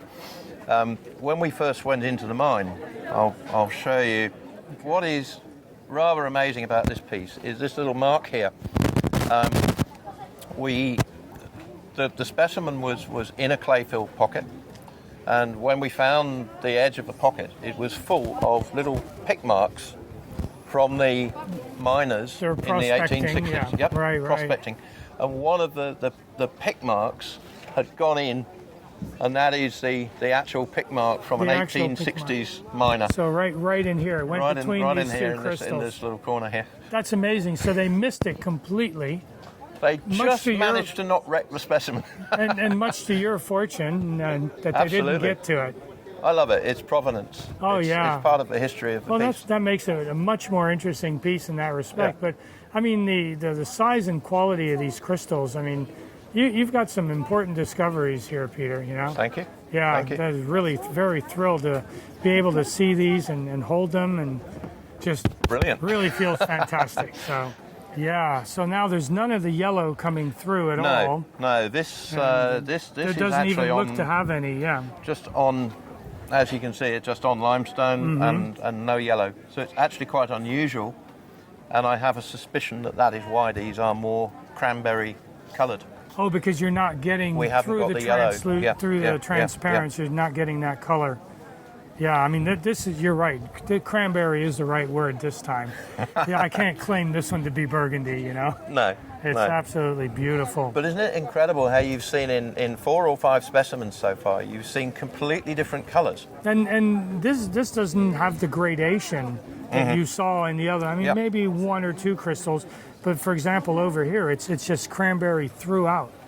Yeah, that's fantastic. This is a superb piece. Now I'm going to show you something again totally different. All right. Oh my. I don't know what to say. This looks like it's a psychedelic color, like somebody actually, painted through this, but obviously we know that nature produced it, and isn't it just incredible? It's absolutely incredible. So even though there's still an appearance of zonation, the depth and the intensity of the color is just completely different from all the other ones. Yeah. So, wow. So this, again, you have these huge twins, big gemmy twins. Right. But that's fair. These penetration twins are classic for Weardale. They are. Right, yes. They are, yes. So, Peter, thank you so much for sharing with us. My pleasure. Really always enjoy it. Good to see you again. Hopefully the next time I see you will be at the mine. Look forward to it. All right. Thank you very much. Bonjour Alain, c'est un grand plaisir de te revoir à Sainte-Marie. De même, tu viens de loin pour nous voir. Bien sûr, so yes, I do come from a long ways, but it's always worth it, and I know you have some very nice things that you would like to show us, some classics and some new material. So maybe we can go inside and take a look. Yes, je voudrais te montrer des hématites de l'île d'Elbe du 19e siècle. So 19th century hematites from Elba Island, and let's take a look. Voilà, tu vois des monocristaux extrêmement brillants. So these are extremely brilliant monocrystals of hematite from Elba Island, famous as the site locality for elbaite, a tourmaline, one of my favorite minerals, but also well known for hematites and pyrites as well. But these hematites are really very, very shiny. Et celle-là a des formes cristallines plutôt inhabituelles. And this one, Alain is telling me, has particularly unusual crystal habit. The shape is not what one normally finds. Keep in mind that these are pieces that came out in the 19th century approximately. So this is not a single crystal, obviously, but the cluster of hematites on a hematite matrix itself. So the entire piece is hematite. You can see on the bottom or the back side, and as you turn it, it just shines in all directions. It reflects the light. You could shave in the morning in front of one of these. They're so reflective. So, and this one is also an old piece from the same Fin time. du 19e siècle, peut-être début 20e siècle. So end of the 19th century, possibly the beginning of the 20th century. Oh, a zircon. Oui, une macle de zircon. This is a very unusual one. Yes, it's a twinned crystal. The size is very impressive. And of course, being a twin makes it particularly good. This has really nice color to it and good luster. Oui, des reflets rouges. So the reddish, tints on this. Oh yeah, you can see on this particular side where it's actually almost gemmy. Et le plan de macle. And then this is the plane, the twinning plane. So you can see this crystal and that crystal. It's almost as if they grew outward one from the other. Et c'est du Mozambique, sans plus de précision, fin des années 60. So this was collected at the end of the 1960s in Mozambique in Africa.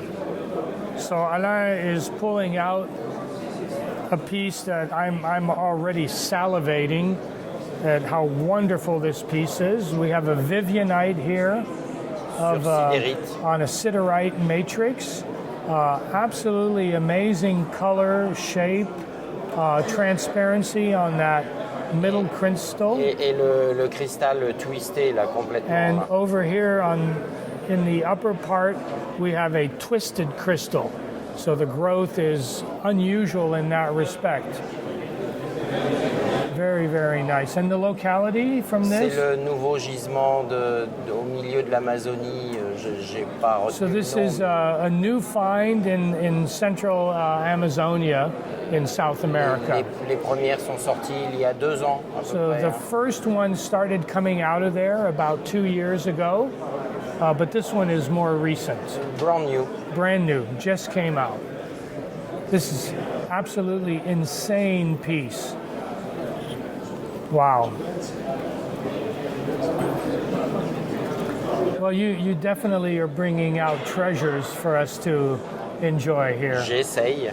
Yes, I know you try very hard and you succeed. That's the best part. Merci beaucoup. Voilà, de rien. So thank you so much, Alain. I know you're also in charge of the Prestige exhibit, and so maybe we should go over there and you can show us this year's amazing display, of course. It's always wonderful stuff that you put together. Allons-y alors. Okay, let's go. Okay. So Brian, we are here at the Prestige exhibit one more time. This year we choose the subject of lead minerals, which is quite a big subject because there is 421 more or less species which contain lead. We just make, these are not scientific exhibits. We just make one showcase to explain the lead minerals family, like the sulfur and sulfur salts and all the secondary minerals that everybody knows, like pyromorphite, mimetite, vanadinite, wulfenite, of course, and other less known to contain lead like linerite, motramite, and many caledonite and many others. There is also some blue minerals like cumengeite or boleite, which are lead minerals. In the second showcase, Ophélie Weiner from the National Museum of Paris explained a little bit about the alchemy, I think, which was one of the topics in the Middle Age to turn lead into gold. Finally, if we consider the story of Sainte-Marie-aux-Mines area, this is not that far because from the lead, from the galena ore, they obtain big amounts of silver during 500 years, and this was the beginning of the fortune of Sainte-Marie-aux-Mines. here for the second time. We have Christian Mondet that we had 4 years ago for the volcanic minerals exhibition. He's a French geologist, retired specialist of Moroccan minerals, and he shown us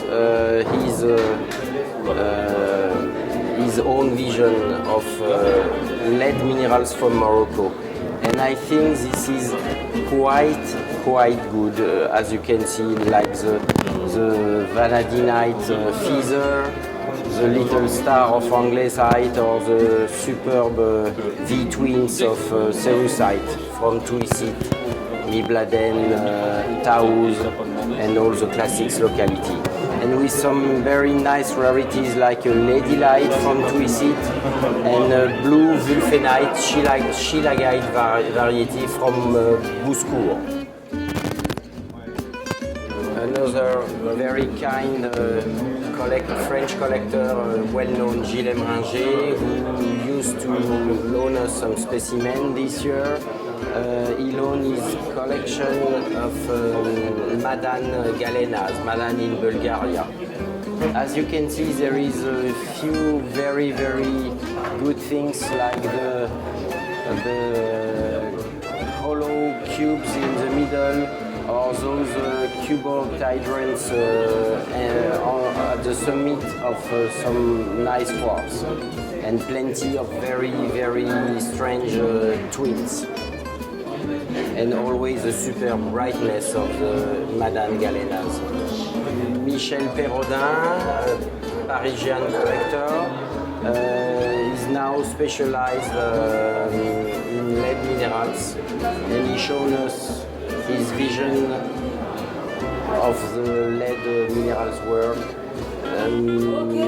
mostly Europe and France. And you can notice some excellent things, big bournonites from Les Malines in the southeast of France. There is also some very good Huelgoat in Brittany, which is an end of the 18th century locality. Talking about Huelgoat, the next showcase is one of Eric Hasselborn. I think that everybody in the world knows Eric Hasselborn, a French surgeon, a very famous collector. Now he collects only French minerals, and he loaned us only very old specimen from Huelgoat in Brittany, which was a very rich lead mine with some silver amount, of course. The goal of lead mines is in the past is mainly about the amount of silver in the ore. And you can notice, for instance, that galena, which was the cover of Merveilles Mineral special issue about the locality of Huelgoat, and which is also pictured in the famous Lacroix book Mineralogical de la France. This year we have a new institution with us, which is the University of Liège in Belgium, and they have some very nice big naderite from Algeria, one of the biggest I have ever seen, and some giant anglesite crystals from Tunisia. These are works of geologists related to the University of Liège. And they shown also some real holotype like the fourmarierite from Congo. This is a real holotype specimen to remind us that mineralogy is not only very showy things, it's also scientific studies of rare species, and also some very historical piece with a nice sketch of a galena crystal from Freiberg, and the crystal, of course. One of our main partners, the Luxembourg Natural History Museum, and they shown us mostly France, Germany and Belgium lead minerals. and they have quite very good things, especially brown Pierrot from Baden's, Galena from New York, of course, a superb zinkenite from Wolfsberg, absolutely fantastic, and from France, very good bournonite one more time from Les Malines, Pierrot from Les Farges, of course, and a very strange pineapple, let's say pineapple, Galena from Les Malines. Very strange formation, a unique specimen. Here is my vision of lead minerals from France, because I only collect France since many years now. So it's difficult for me to speak about it, but there is a few very good things about some specific localities. And you can notice some reticulated galenas from Les Malines, one more time Les Malines. And I took the risk to bring some very fragile needles of cerussite that I self-collected deep in Les Malines 10 years ago. And there is, of course, many Pierrots, fine wulfenite from Les Farges, bournonite from Saint-Pons or from Lamure coal mine in Isère, some old classics from Nuelgoat, and many more. We stayed in the Martaud family because these are the two cases of my wife Caroline. You already seen some of a specimen, wulfenite specimen, in the last exhibition in Tucson. Wulfenite is loved. So she has two cases. One is devoted to African wulfenite with a very fine series from M. Fouati. And what is interesting, there is some old specimen coming from the French geologists working there in the very early 50s. And there is also some very modern, brand new specimen from last year. And the second case of Caroline is about the rest of the world, with some very old wulfenite from Bleiberg in Austria. They are certainly from 1775, so that's quite old.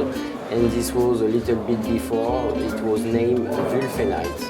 At that time it was, I think, yellow lead or Blei ore in German, of course. And there is some Les Farges, some Lantignier, which is a classic French locality, right in the middle of the Beaujolais vineyards. And some, of course, American and Mexican wulfenite, which are some classic that everybody knows and that she loves also. And even a Wind Creek, those very funny little crystals of wulfenite from Australia in the middle of nowhere, if I understand. I think this is a prospect somewhere.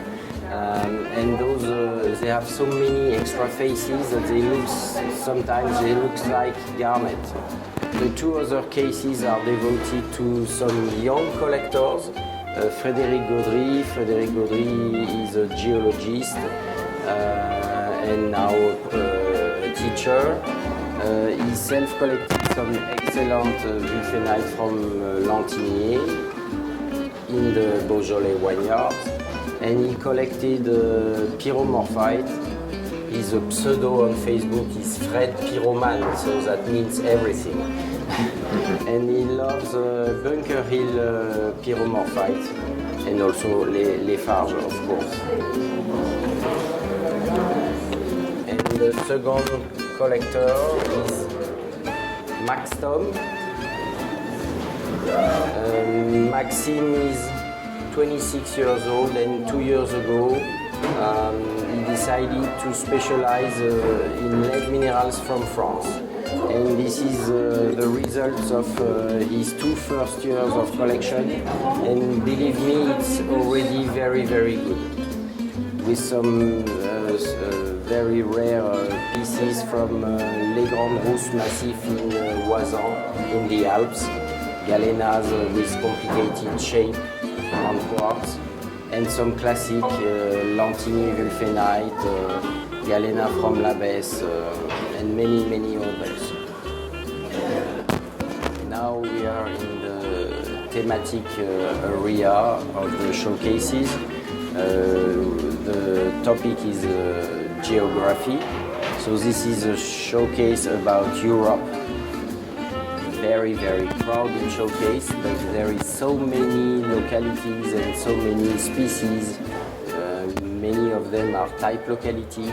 So you can see some hydrocerussite from Mendip Hills in Great Britain, a killer phosgenite from Monteponi in Sardinia, some of course linerite from Sardinia or from Red Gill, classic locality of Cumbria, classic galenas from Derbyshire, from Germany, classic Piro from El Horcajo in Spain or Badems in Germany, the super classic mimetite from Johann Jorgenstadt in Germany, and many, many others, Dufresnosite from Bean, zinkenite from Wolfsberg, matlokite, geochronite, superb lanarchites from Scotland, many more to discover. And I forget the also classic bournonites from Herodscoot in Cornwall. And we start the tour of France. You know that I like French minerals, so I always, for all my friends around in Sainte-Marie-aux-Mines show, wants to show what we have in our country. So this is a Vosgian massif right here around Sainte-Marie-aux-Mines with some very old cerussite from La Croix-aux-Mines. La Croix-aux-Mines is 10 kilometers from here, just on the other side of the hill. And this very big vug, very, very characteristic, it has been described by Romé de Lille and Monet in their book about mineralogy of France in 1775. So that's super, super old. And we have some galena from Sainte-Marie-aux-Mines, some pyromorphite, some stolzite, some very fine green pyro on pink sandstone from the north of Alsace, just to the border of Germany. That case is about Alps, Provence and Pyrenees. Pyrenees is not that rich with lead minerals, but there is quite a few, especially killer lanarchite. Lanarchite is an extremely rare species and very, very strange. It's not very showy, but it's really a strange species talking about chemistry. And we have, of course, Lamure d'Isère coal mine, which intersects some veins with some bournonites, extremely good bournonites, sometimes seated on summit of tetrahedrite, big crystals. And zinkenite from Saint-Pons in the south of Alps. And also chalcostibite from that locality, which are well known in everywhere. This is a Brittany massif with some classic Huelgoat that we already talked about, and also Pompéan, which are very classic for the strange single cubes of galenas. And some other locality, like a working quarry for hardstone, for road bedrock, which produced a few years ago some nice little galenas seated on amethyst quartz. The next three cases are about Massif Central, which is very, very rich of galena ore and other type of ore of veins, but which contain some galena crystals, some pyromorphite, and many others. So you can notice, of course, Lafarge and Chaillac, which are well known for pyromorphite.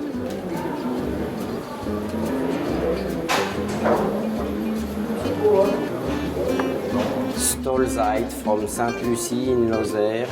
Less known locality for good pyromorphite, Vésis in Aveyron, Saint-Salvi in Tarn.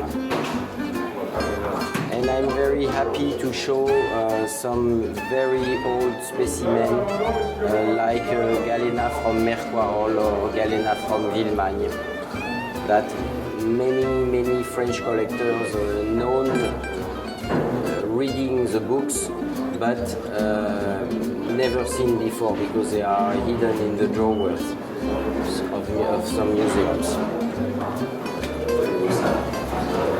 And in the third showcase about Massif Central, you can notice a great locality which is Pont-Gibaud in Auvergne. Pont-Gibaud, well known in the past for bournonite, for pyromorphite and mimetite.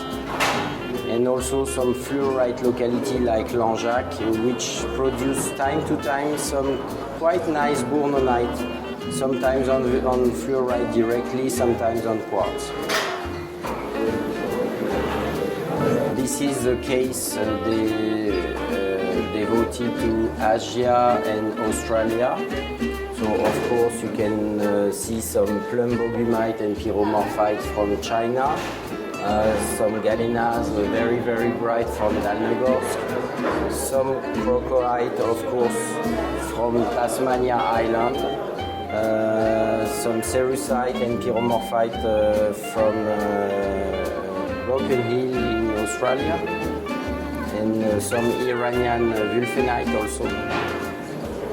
Let's continue with African art.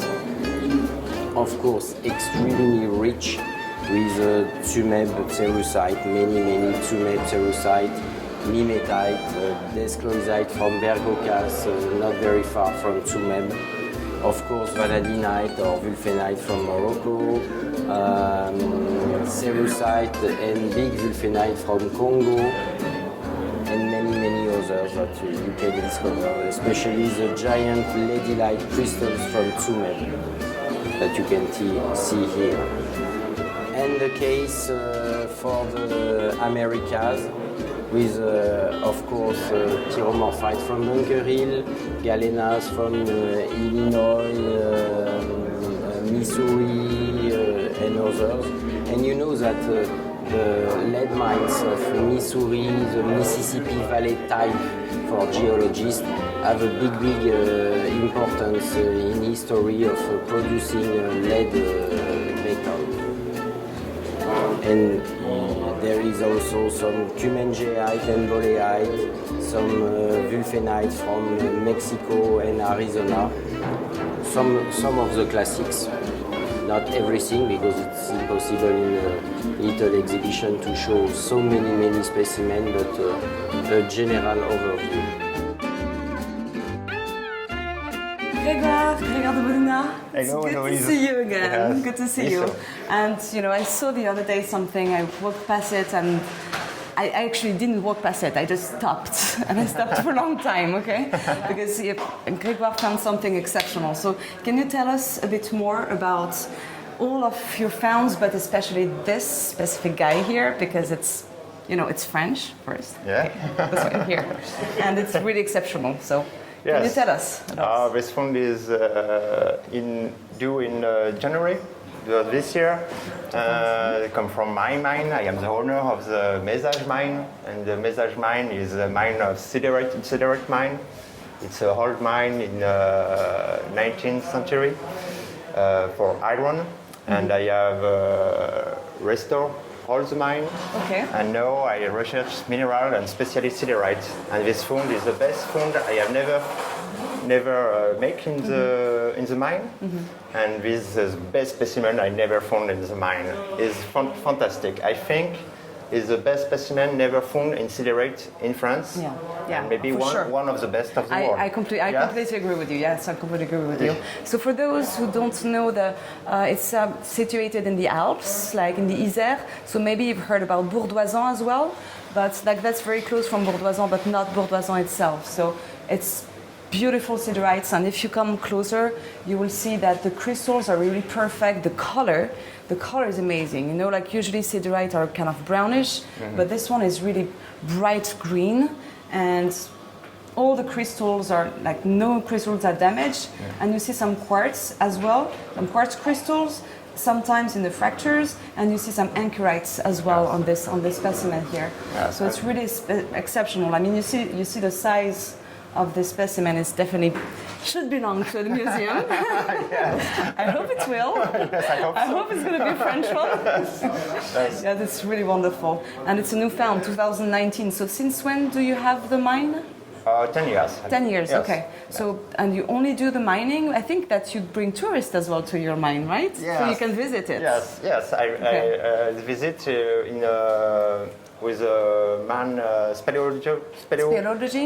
So you can actually you check helmets and down the cord. The cord, and with not a lot of person, 4 at a time. 4 or 8. Okay. Just groups between okay. 4 8, and just you can visit the mine and see pockets in the mine with good siderite, green siderite, pyrite and barite, etc.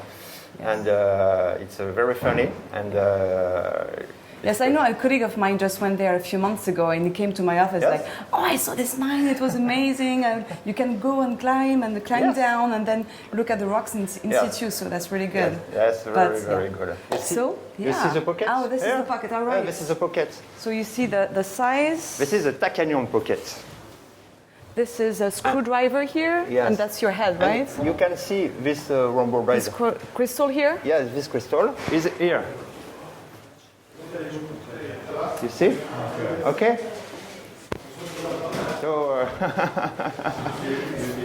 And actually, you show me another picture as well, where it was still like dirty. Yes. Oh yeah, that's the one. Yes, you can see here. Yes, this one. This is a pocket, and this is this specimen. You can see the oxidation on the specimen. And you see the size again better because it's you again in here. It's your friend. Oh, it's a friend. It's a friend, but you're taking the picture. Yes. And you see like before it was all covered in oxide, so you have to clean it. Yes, clean with the ditionite. Just one time. And just to remove the oxide. Yes. Well, I love it. Thank you very much for sharing this. And I think that when people walk into the swimming pool area, they just see this piece when they enter. Yes, people say, amazing for siderite. I never see that. Nope. So thank you, Louise. Thanks for sharing that with us. Yes, and I will see you very around again next year, for sure. Very good to see you again. Yes, how are you doing? I saw that you have again something new this year. Yes, so it's great with Sammy. Yes, always something new and different. And like from outside, you just can walk past his booth, and then I saw like all of these beautiful things, right? A lot of contrast. So can you explain to us what these white balls are and the little tips of the calcite? Yes. Tell us. Okay, Alois. So this is a very unusual find of calcite on top of scolecite. So usually we have just the scolecite, and then a couple of years back we had the scolecite with the stilbite, and now we have these kind of sugar cubes all over the scolecite. And this is a new find which we just got before this show. So we brought our best pieces to this show here. And can I pick up this one? Yeah, go ahead. Because what I like about this one, you see the needles. And just on top of the needles of scolecite, you have the calcites. Yes. So that's really cool. I like when you see that. You know, it's not rested on the ball, but like just on the needles over there. So that's really cool. Yeah. And a similarly nice piece is this one here, wherein you have the complete scolecite ball, and then you have the calcites on top of those. Color.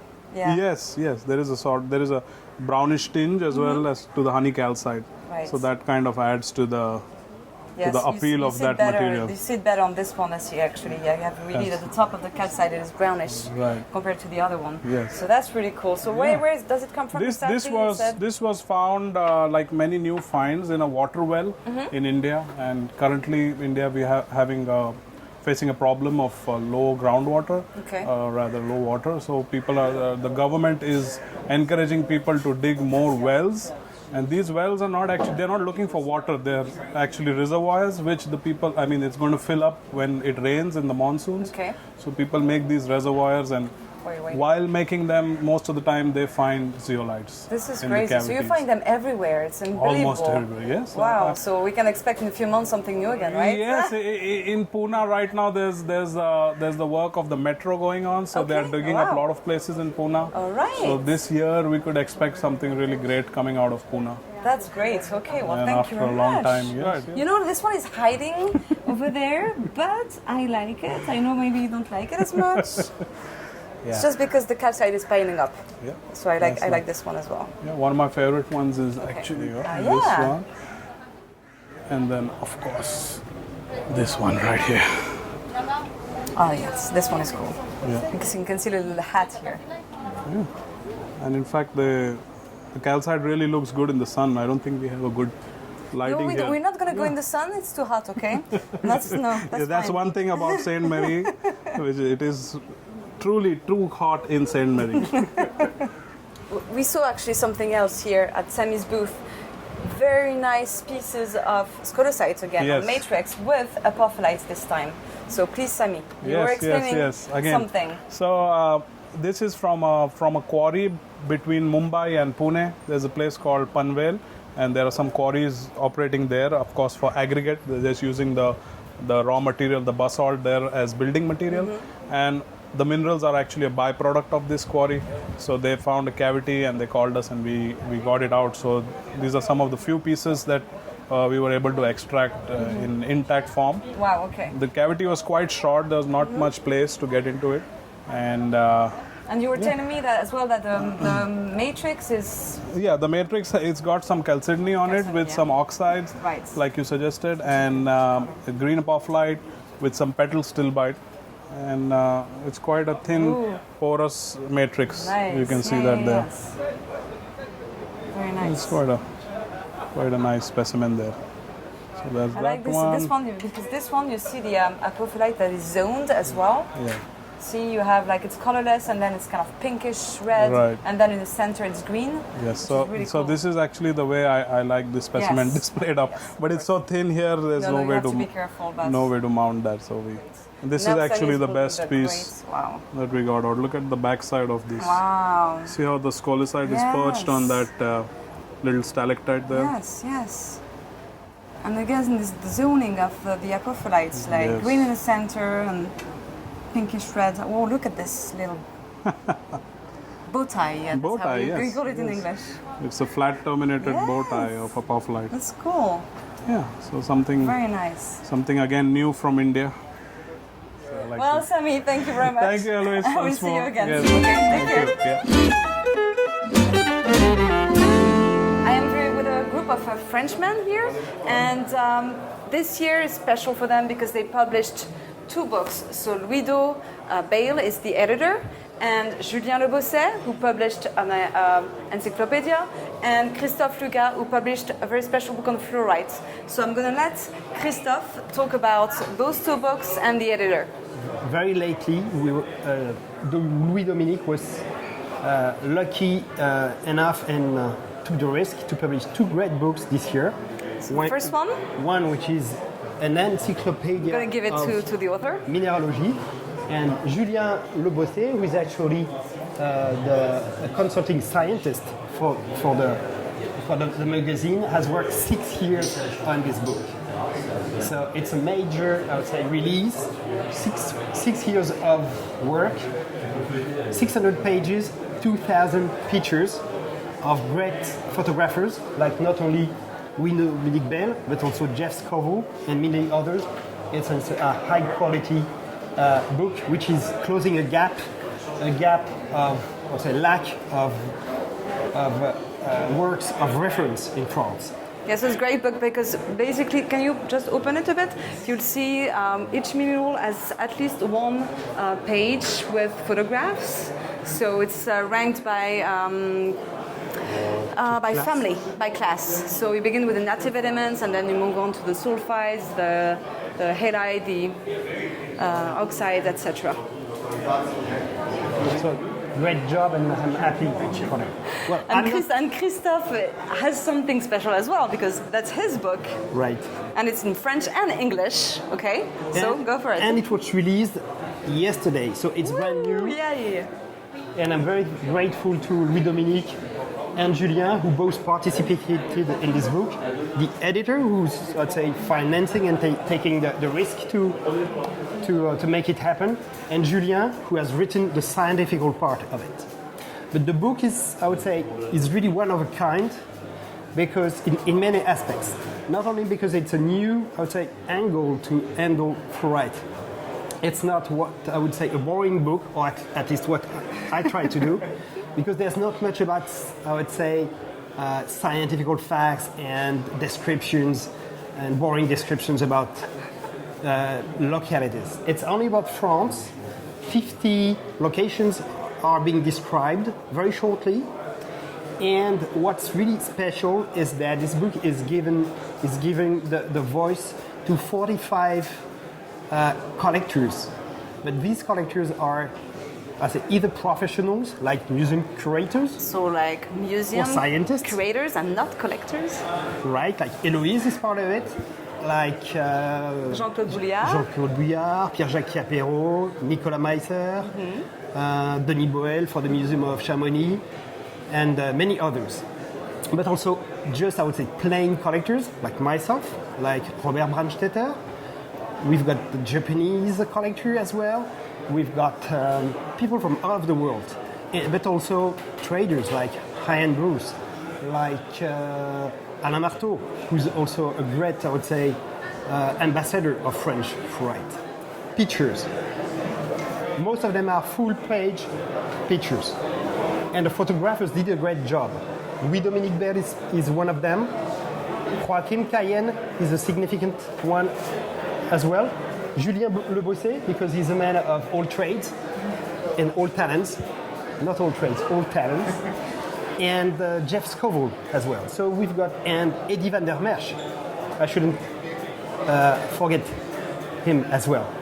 So this book is, let's say, displays 50 locations, and we've got, I would say, focus on some more significant locations. That was actually my first purchase. When I first arrived in Sainte-Marie, I purchased first those two books for the museum because they're going to be reference books anyway. So thank you. Thank you very much for your contribution. We appreciate. Merci. No, it's a kiss. We are in France. Oui, donc. Ouais, bah attends, il fait trop chaud là. We are in France. At the gem show here in Sainte-Marie, it's not only about loose gemstones, you have some jewelry designers as well. And I really loved what I saw while I was walking around this area. I just loved it. And I just stopped and began talking to Joanne and Gemma here. Gemma is the jewelry designers that makes those beautiful jewelry pieces.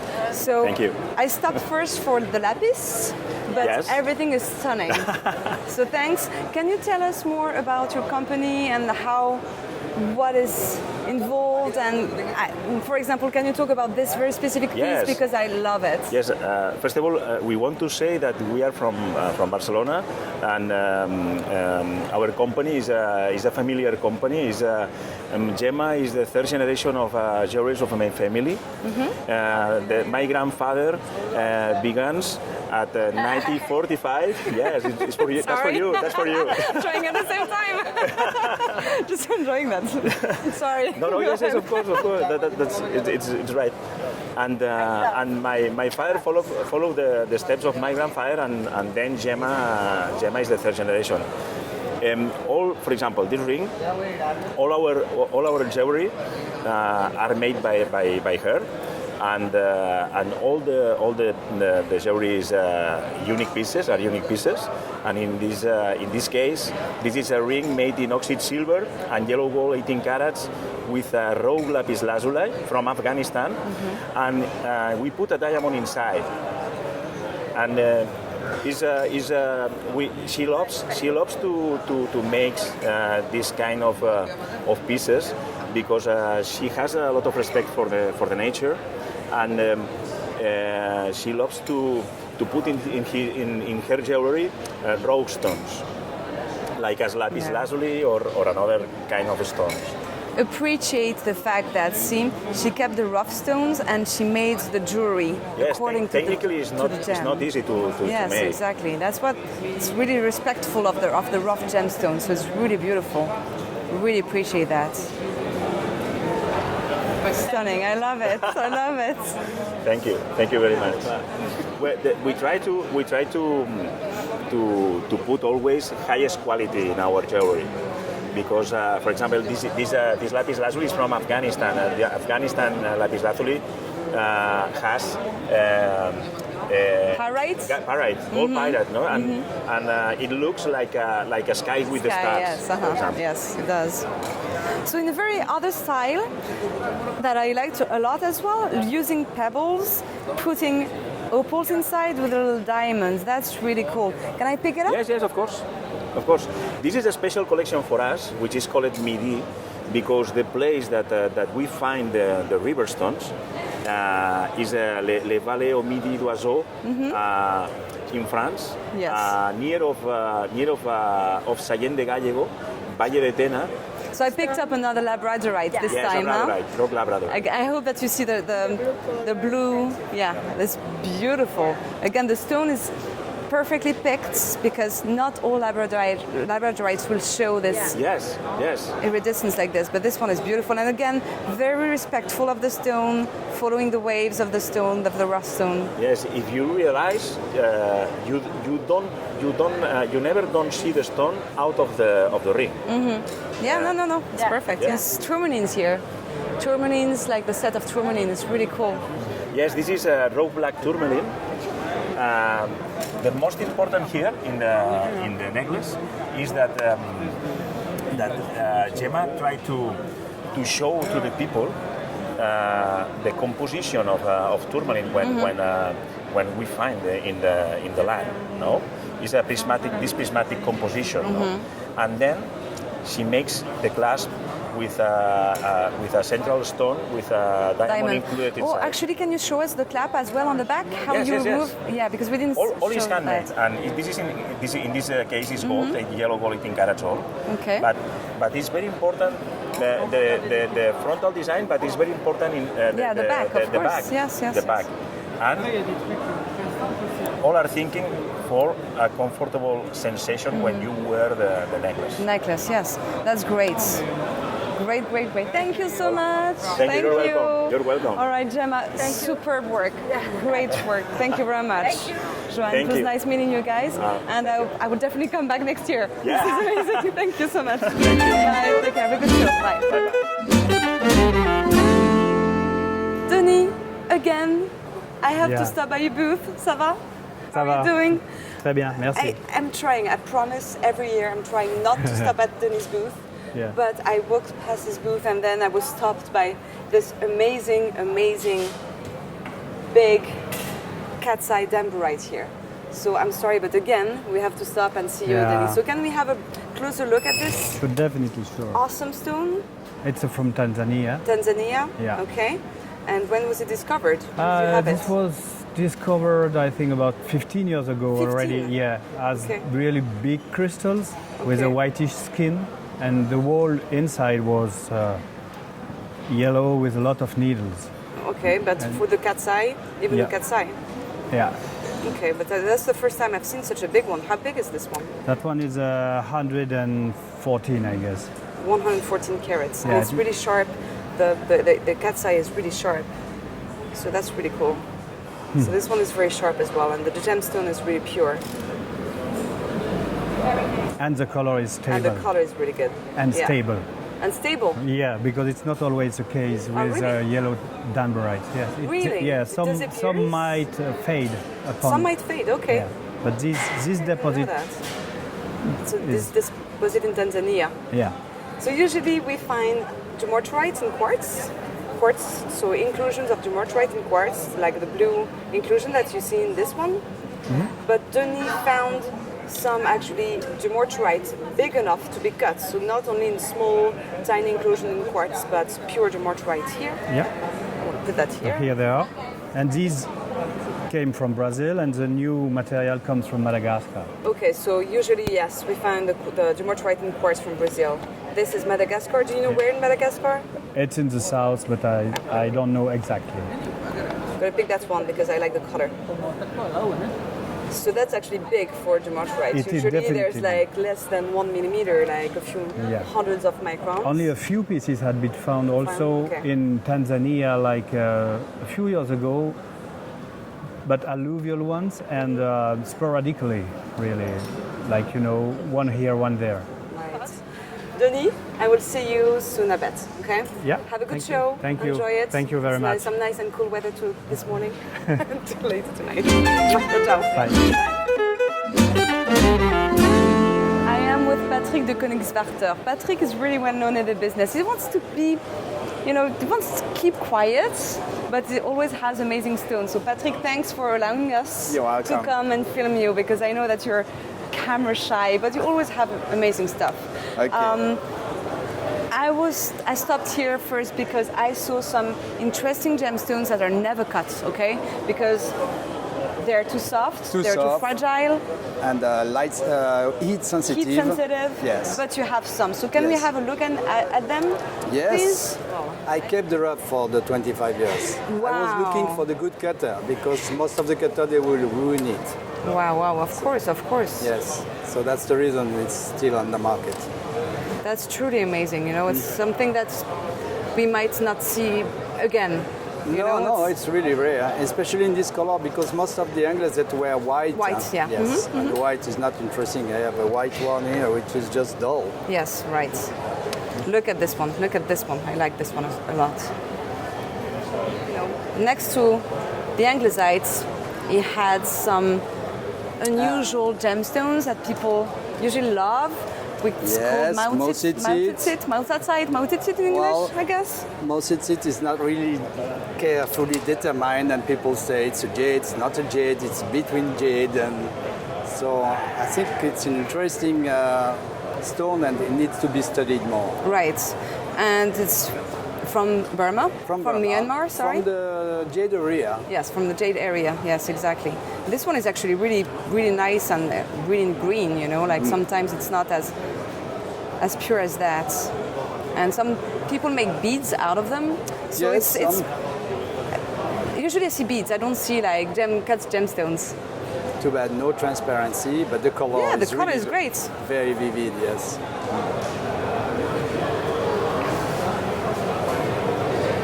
And the production now is not that quality. This material also is old. But this one is like, it's still just quartz, but it's fun quartz. It's a color we don't see too much in aventurine. Usually it's more pale.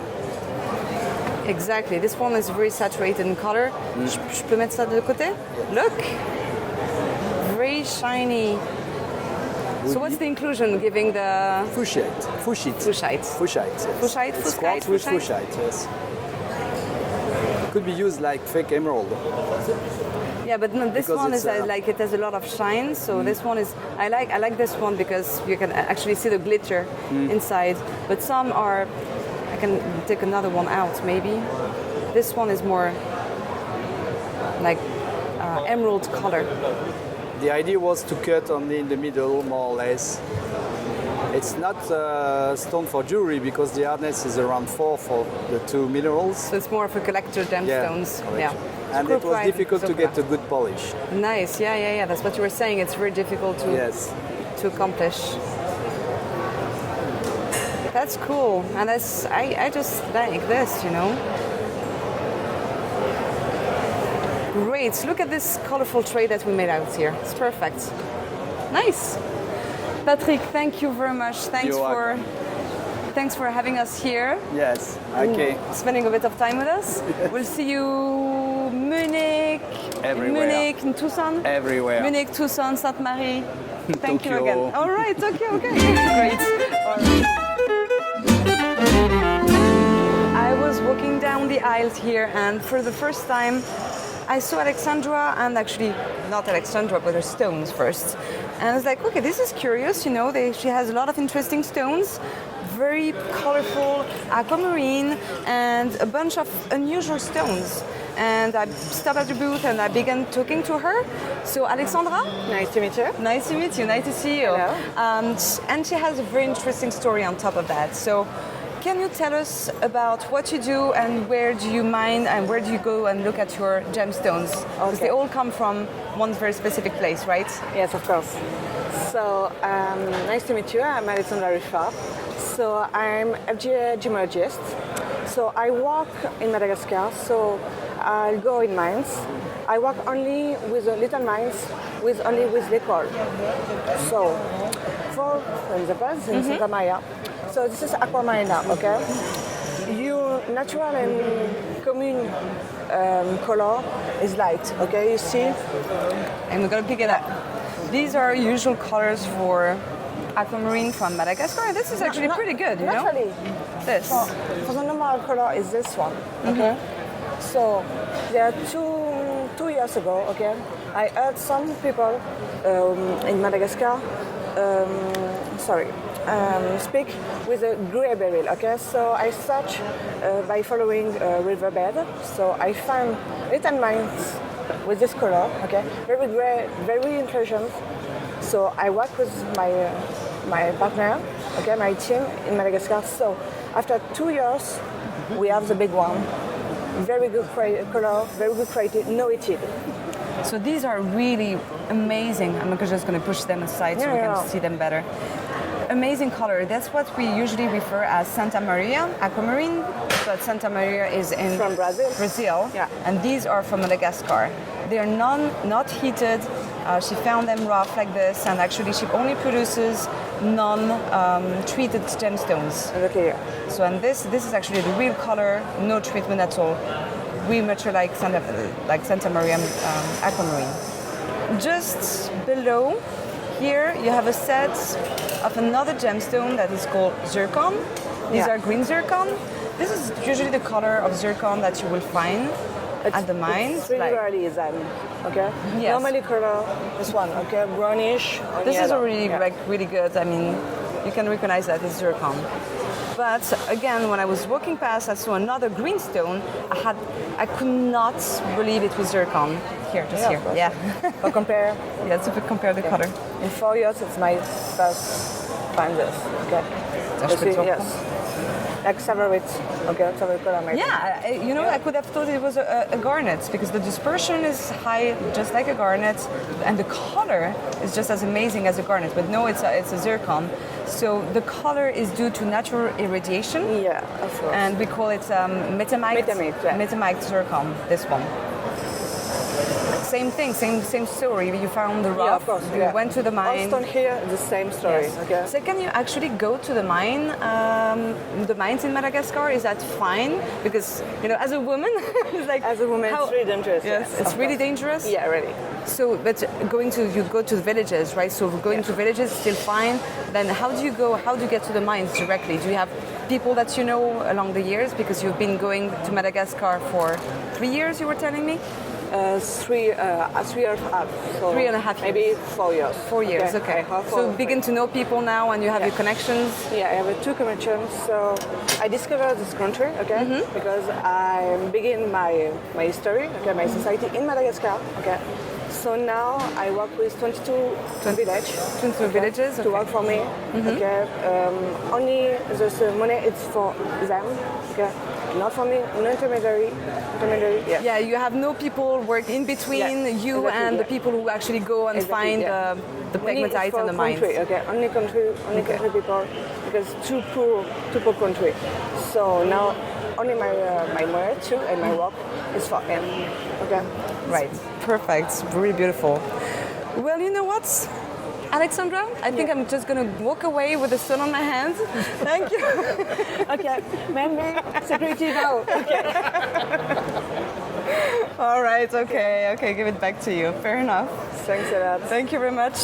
Thanks. And I will see you again very soon. Thank you for sharing the story with us. Have a good time. Bye. See you.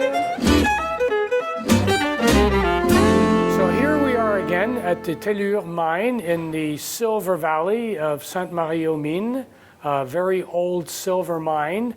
We have been here before with Héloïse Gaillou, who was seen rappelling down one of the old mine shafts.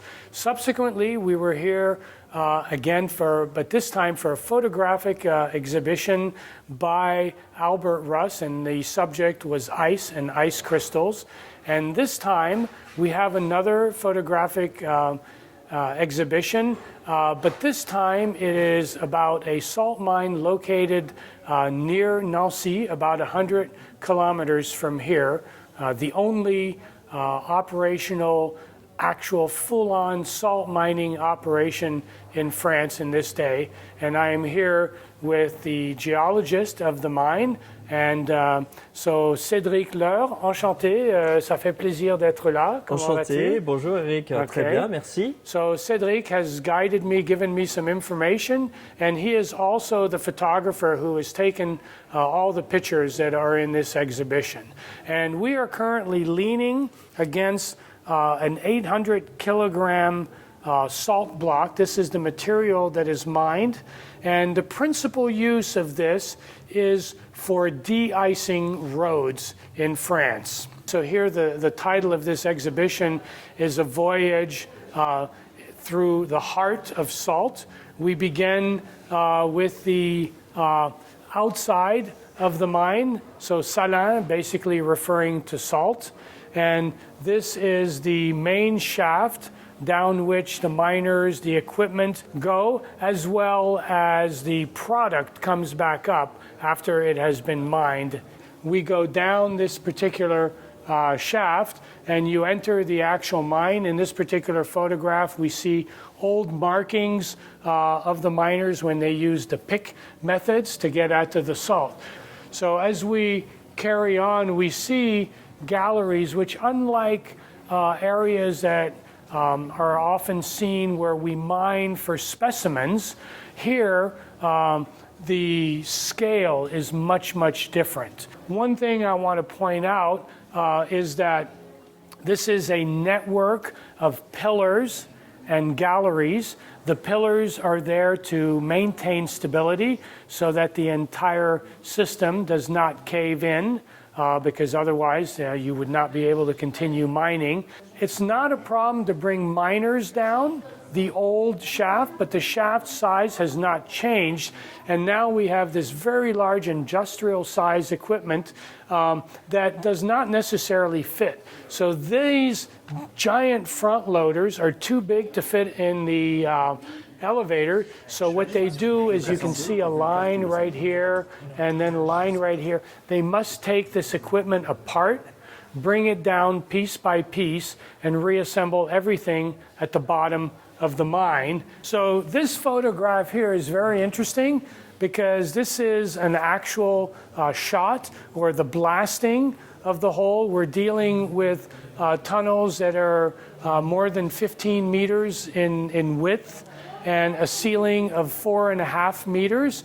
And they basically drill 4 meters into the salt, and then they set off a shot. You can see all of these flashes at the beginning of the shot, and it drops down the salt, which can then be transported by these large front loaders. And the material that is collected and will be transported along this large conveyor belt through the tunnel and ground down to an average diameter of the particles of approximately 4 millimeters, so almost 1/2 centimeter.